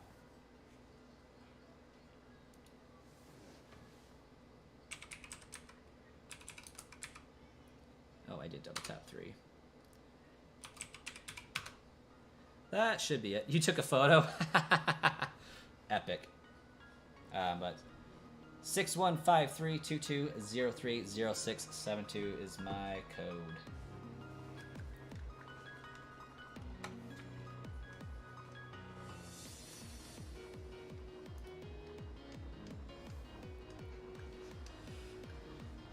Let's see. The shiny hunter was in Journeys, so that makes sense. I think the last gift must get put a sticker on it because it's your fave. Awesome. Probably second. Awesome. Like to have those gifts. Right now, due to what I've completed so far, I've got like 260 Ultra Balls, so like I can't accept any items. But I think the gifts are more important at this juncture for the experience that becoming great friends offers, since I need like 3 more million experience points to get level 40 so I can get my shiny Pogo Mew.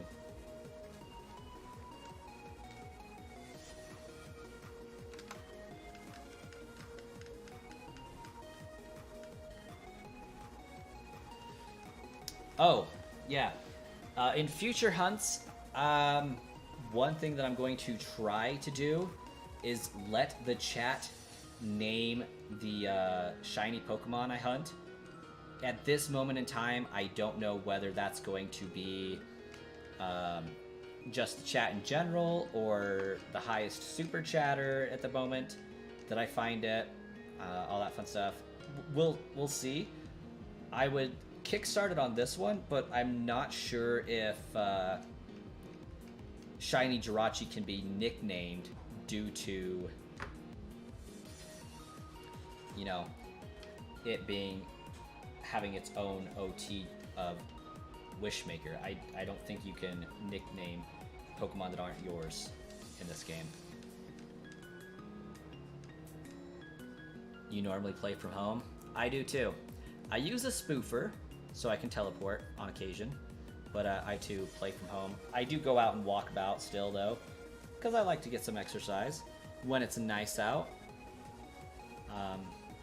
Pending it's a good temperature outside when I'm done streaming, I'll probably take my kid for a walk and all that.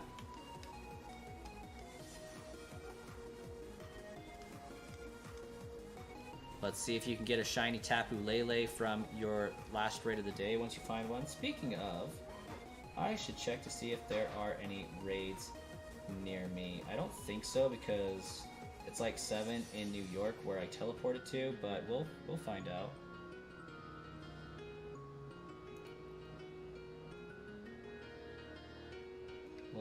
We'll do some joystick hunting here.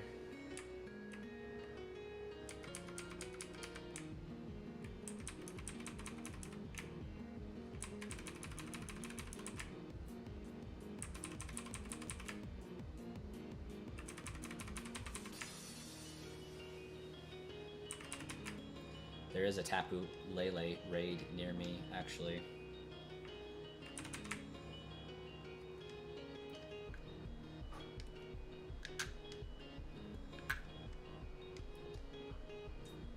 No shiny.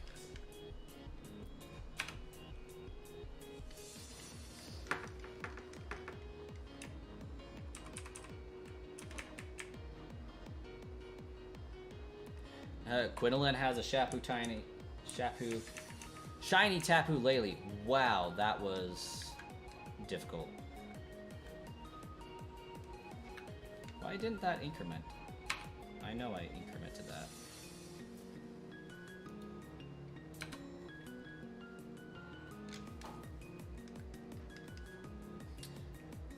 Subs just went up to 655. Thank you guys so much. We have officially gained 30 subscribers for this stream alone. Thank you guys so much for the support.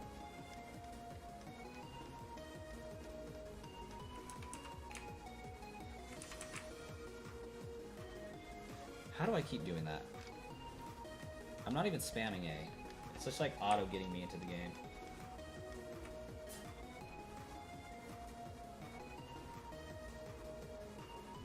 Join with a raid battle pass. Thanks for the shout out, Wookie, for the reminder on Tapu Lele.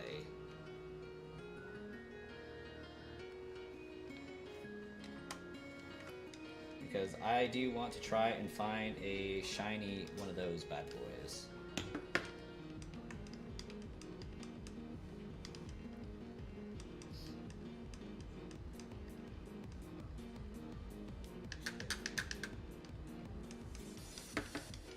Are other people in the raid? Yeah, the raid started like the second I joined in. I didn't even have time to send an invite for the remote raid passes or anything.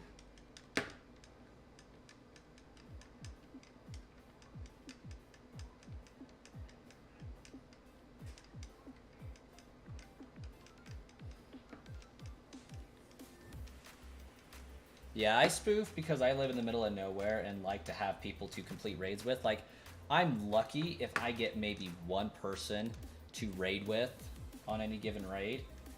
And you ain't beating crap with that.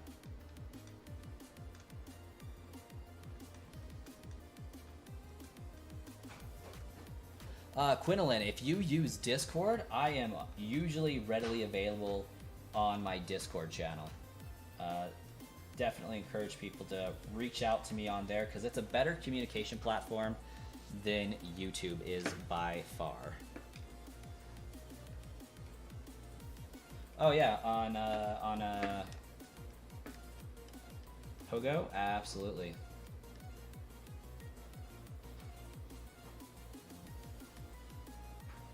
Drat, no shiny.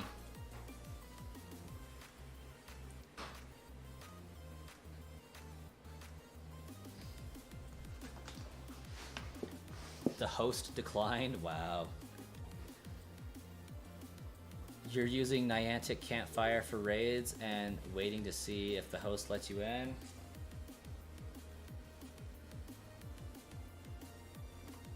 I am not sure what Niantic Campfire is, to be honest.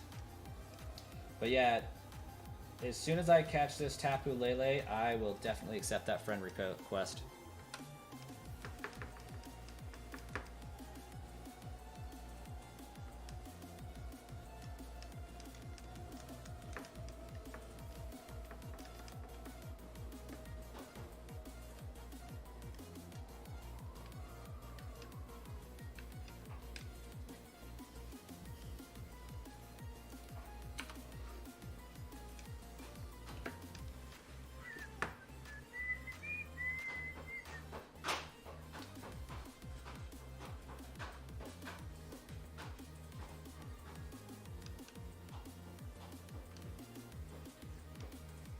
Surely I did this right, yeah?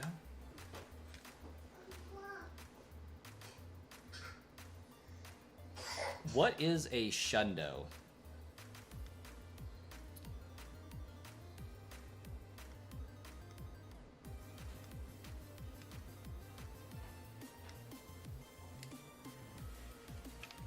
I am kind of a Pokemon Go noob, I'm going to be honest. I do play, I filled in quite a bit of the Pokedex. A shiny 100% in all stats, that's pretty cool. I mean, I got some Dialga and Palkia as shinies, I think. My shiny dex on Go is rather minimalistic because I kind of transfer them to home on occasion.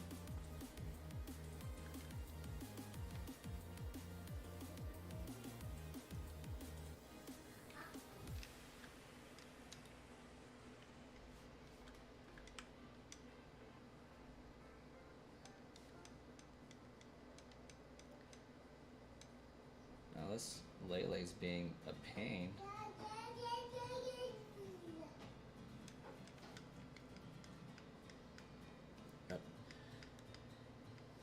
I do believe here in the next 14 minutes we are going to end the stream for the night. See if I can get my kids some attention. It's going to be 5:30 here before too long. And we'll have streamed for a good 3.5 hours. I think that's a good stream. And it'll get us ending off at 46 hours for the hunt. Are you planning on streaming until 6 your time? No, just ending off on a half hour since we did an awkward half hour stream the other day. Had a remainder of a half hour, I mean. So we're going to even up the scorecard. Shark Lord, you have a great night. I don't know if I will be streaming tomorrow, but if I do, it won't be until 6 p.m. Mountain Time. I do need to work on some homework, so my ability to stream tomorrow is going to be dependent on if I get said homework done at work. Because I do have that option. I work in a call center, so I'm in the back office at work, so it is an option for me to multitask when we don't have calls, but with programming homework, it's kind of hard to do that sometimes.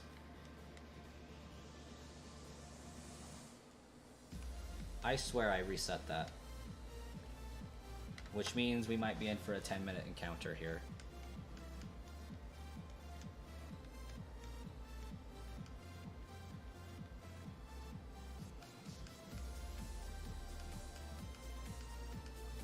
Okay, good. We good. We ballin'.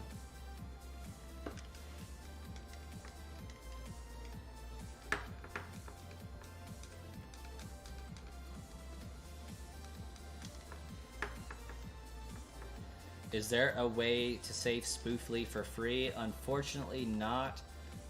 Pretty much every program that you're going to use is going to charge a fee of some kind, because that's how they make money. In this, there's one that Quinlan knows of that is free. I haven't came across any that offer anything more than a free trial. iSpoofer, good to know.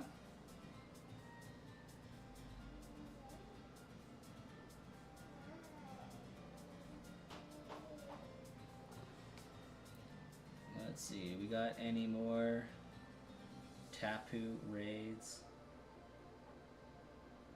Yes, we do. Okay, I know I need to save one more time on this guy.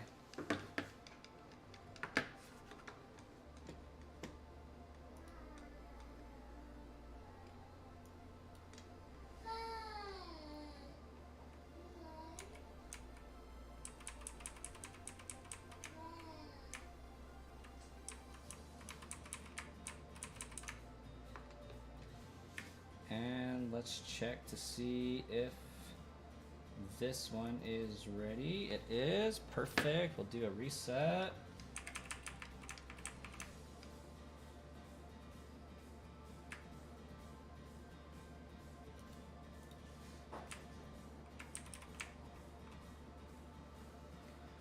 It's crazy how different Android and iPhone really are.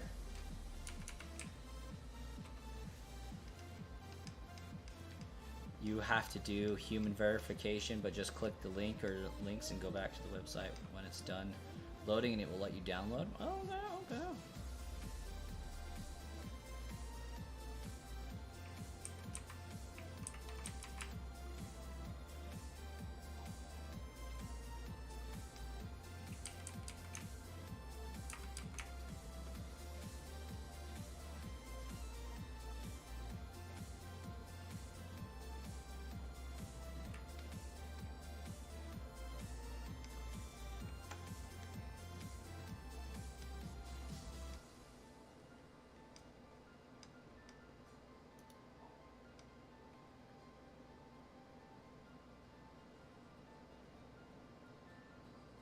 Yeah, not sure why my chat isn't showing up. Oh, it is. It is showing up. I think I know why. It's set to go away after 2 minutes. I should probably fix that.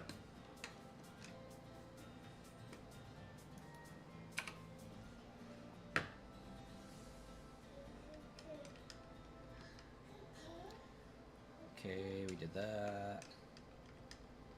And I did increment up. I didn't mean to do that. So, from other shiny hunts that I've done, part of the problem you'll see with me accidentally loading into the game is this game loads so much faster than all of the other games I've shiny hunted on. So it's just like an instant load for me. The load time on this is so freaking fast.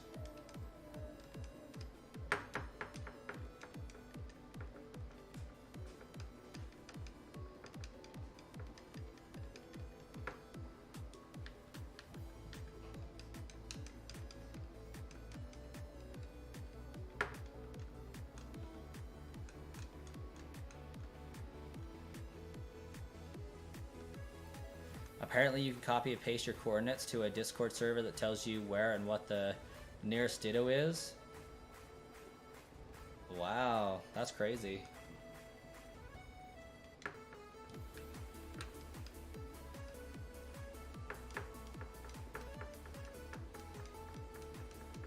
Hopefully I didn't just mess up that save. If not, we have time for another encounter at the very least, so we'll see what we got.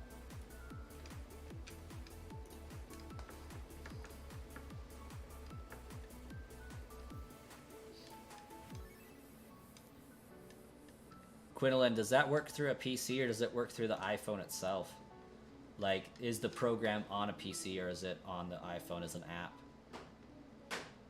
Based on what you've said about it, I assume it's on a PC.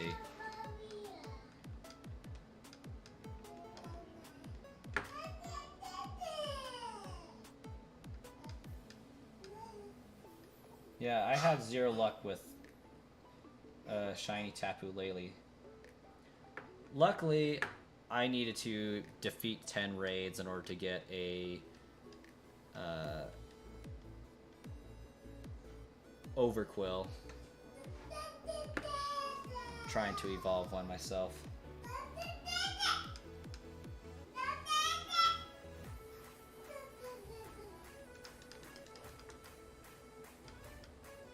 You install it from a website on the iPhone itself. Okay.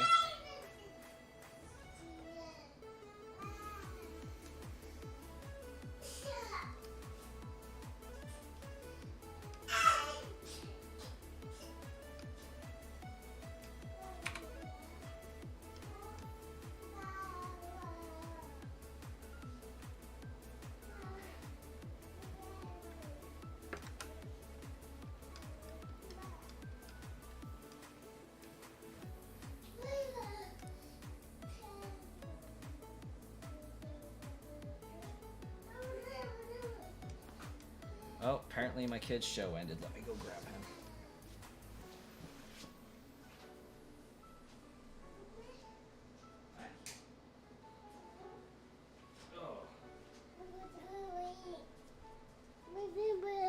For those that don't know, this is Baby Coin. He's kind of cute and stuff. At least he thinks he is.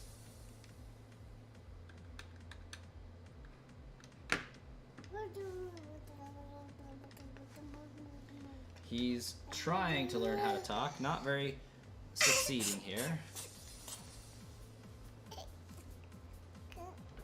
But he is a lot more impatient than he has been in the past. He's a toddler and he can play and he can run around and he can do whatever he wants, so he wants to do it.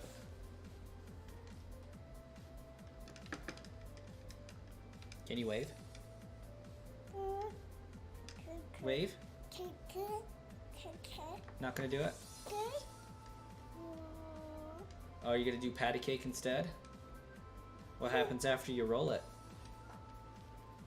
Do you throw it? Yeah, there you go. Throw it. You roll it, yeah.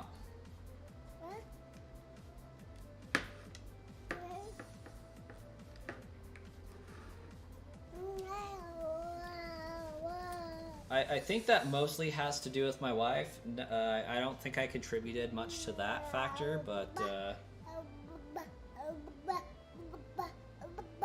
he is pretty cute. Yeah, you roll it.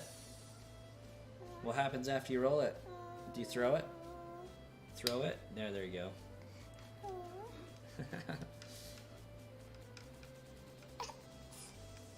You playing patty cake with the viewers?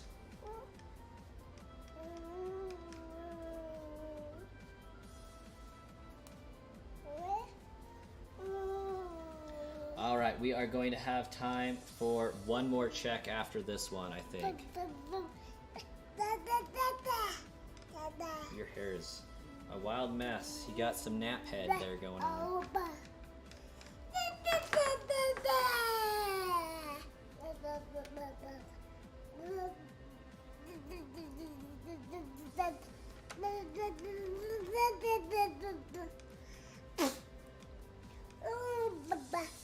Taking not very effective. Somebody do it back. What? Oh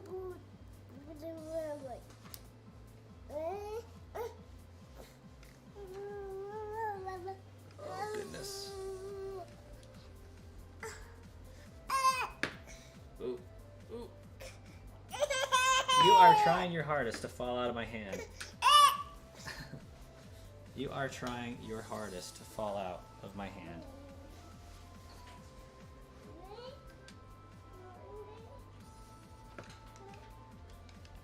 Did I increment up? No, I did not.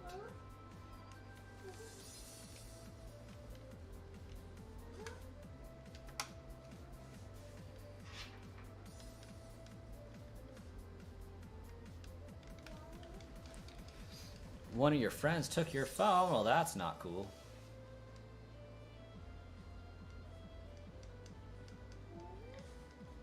Little dude, get out of there. Yeah, leave the lights alone.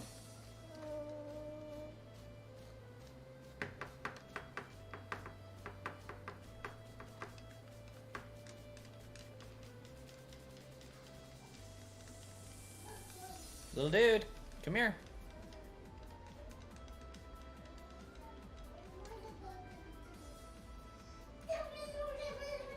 Alright, almost time for the last encounter of the stream. We got a little bit over a minute left. And really, we got more time than that, but we're only doing it for another minute.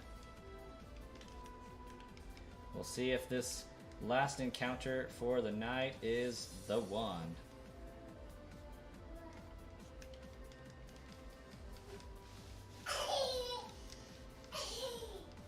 Oh, that's a bummer, Wookie.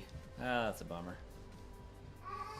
There is a very good chance that the stream is going to end or has already ended. We will see.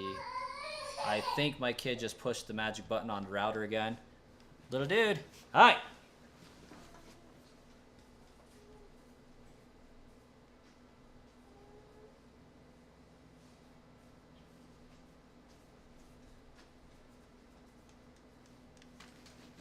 Well, the good news is it seems to still be going.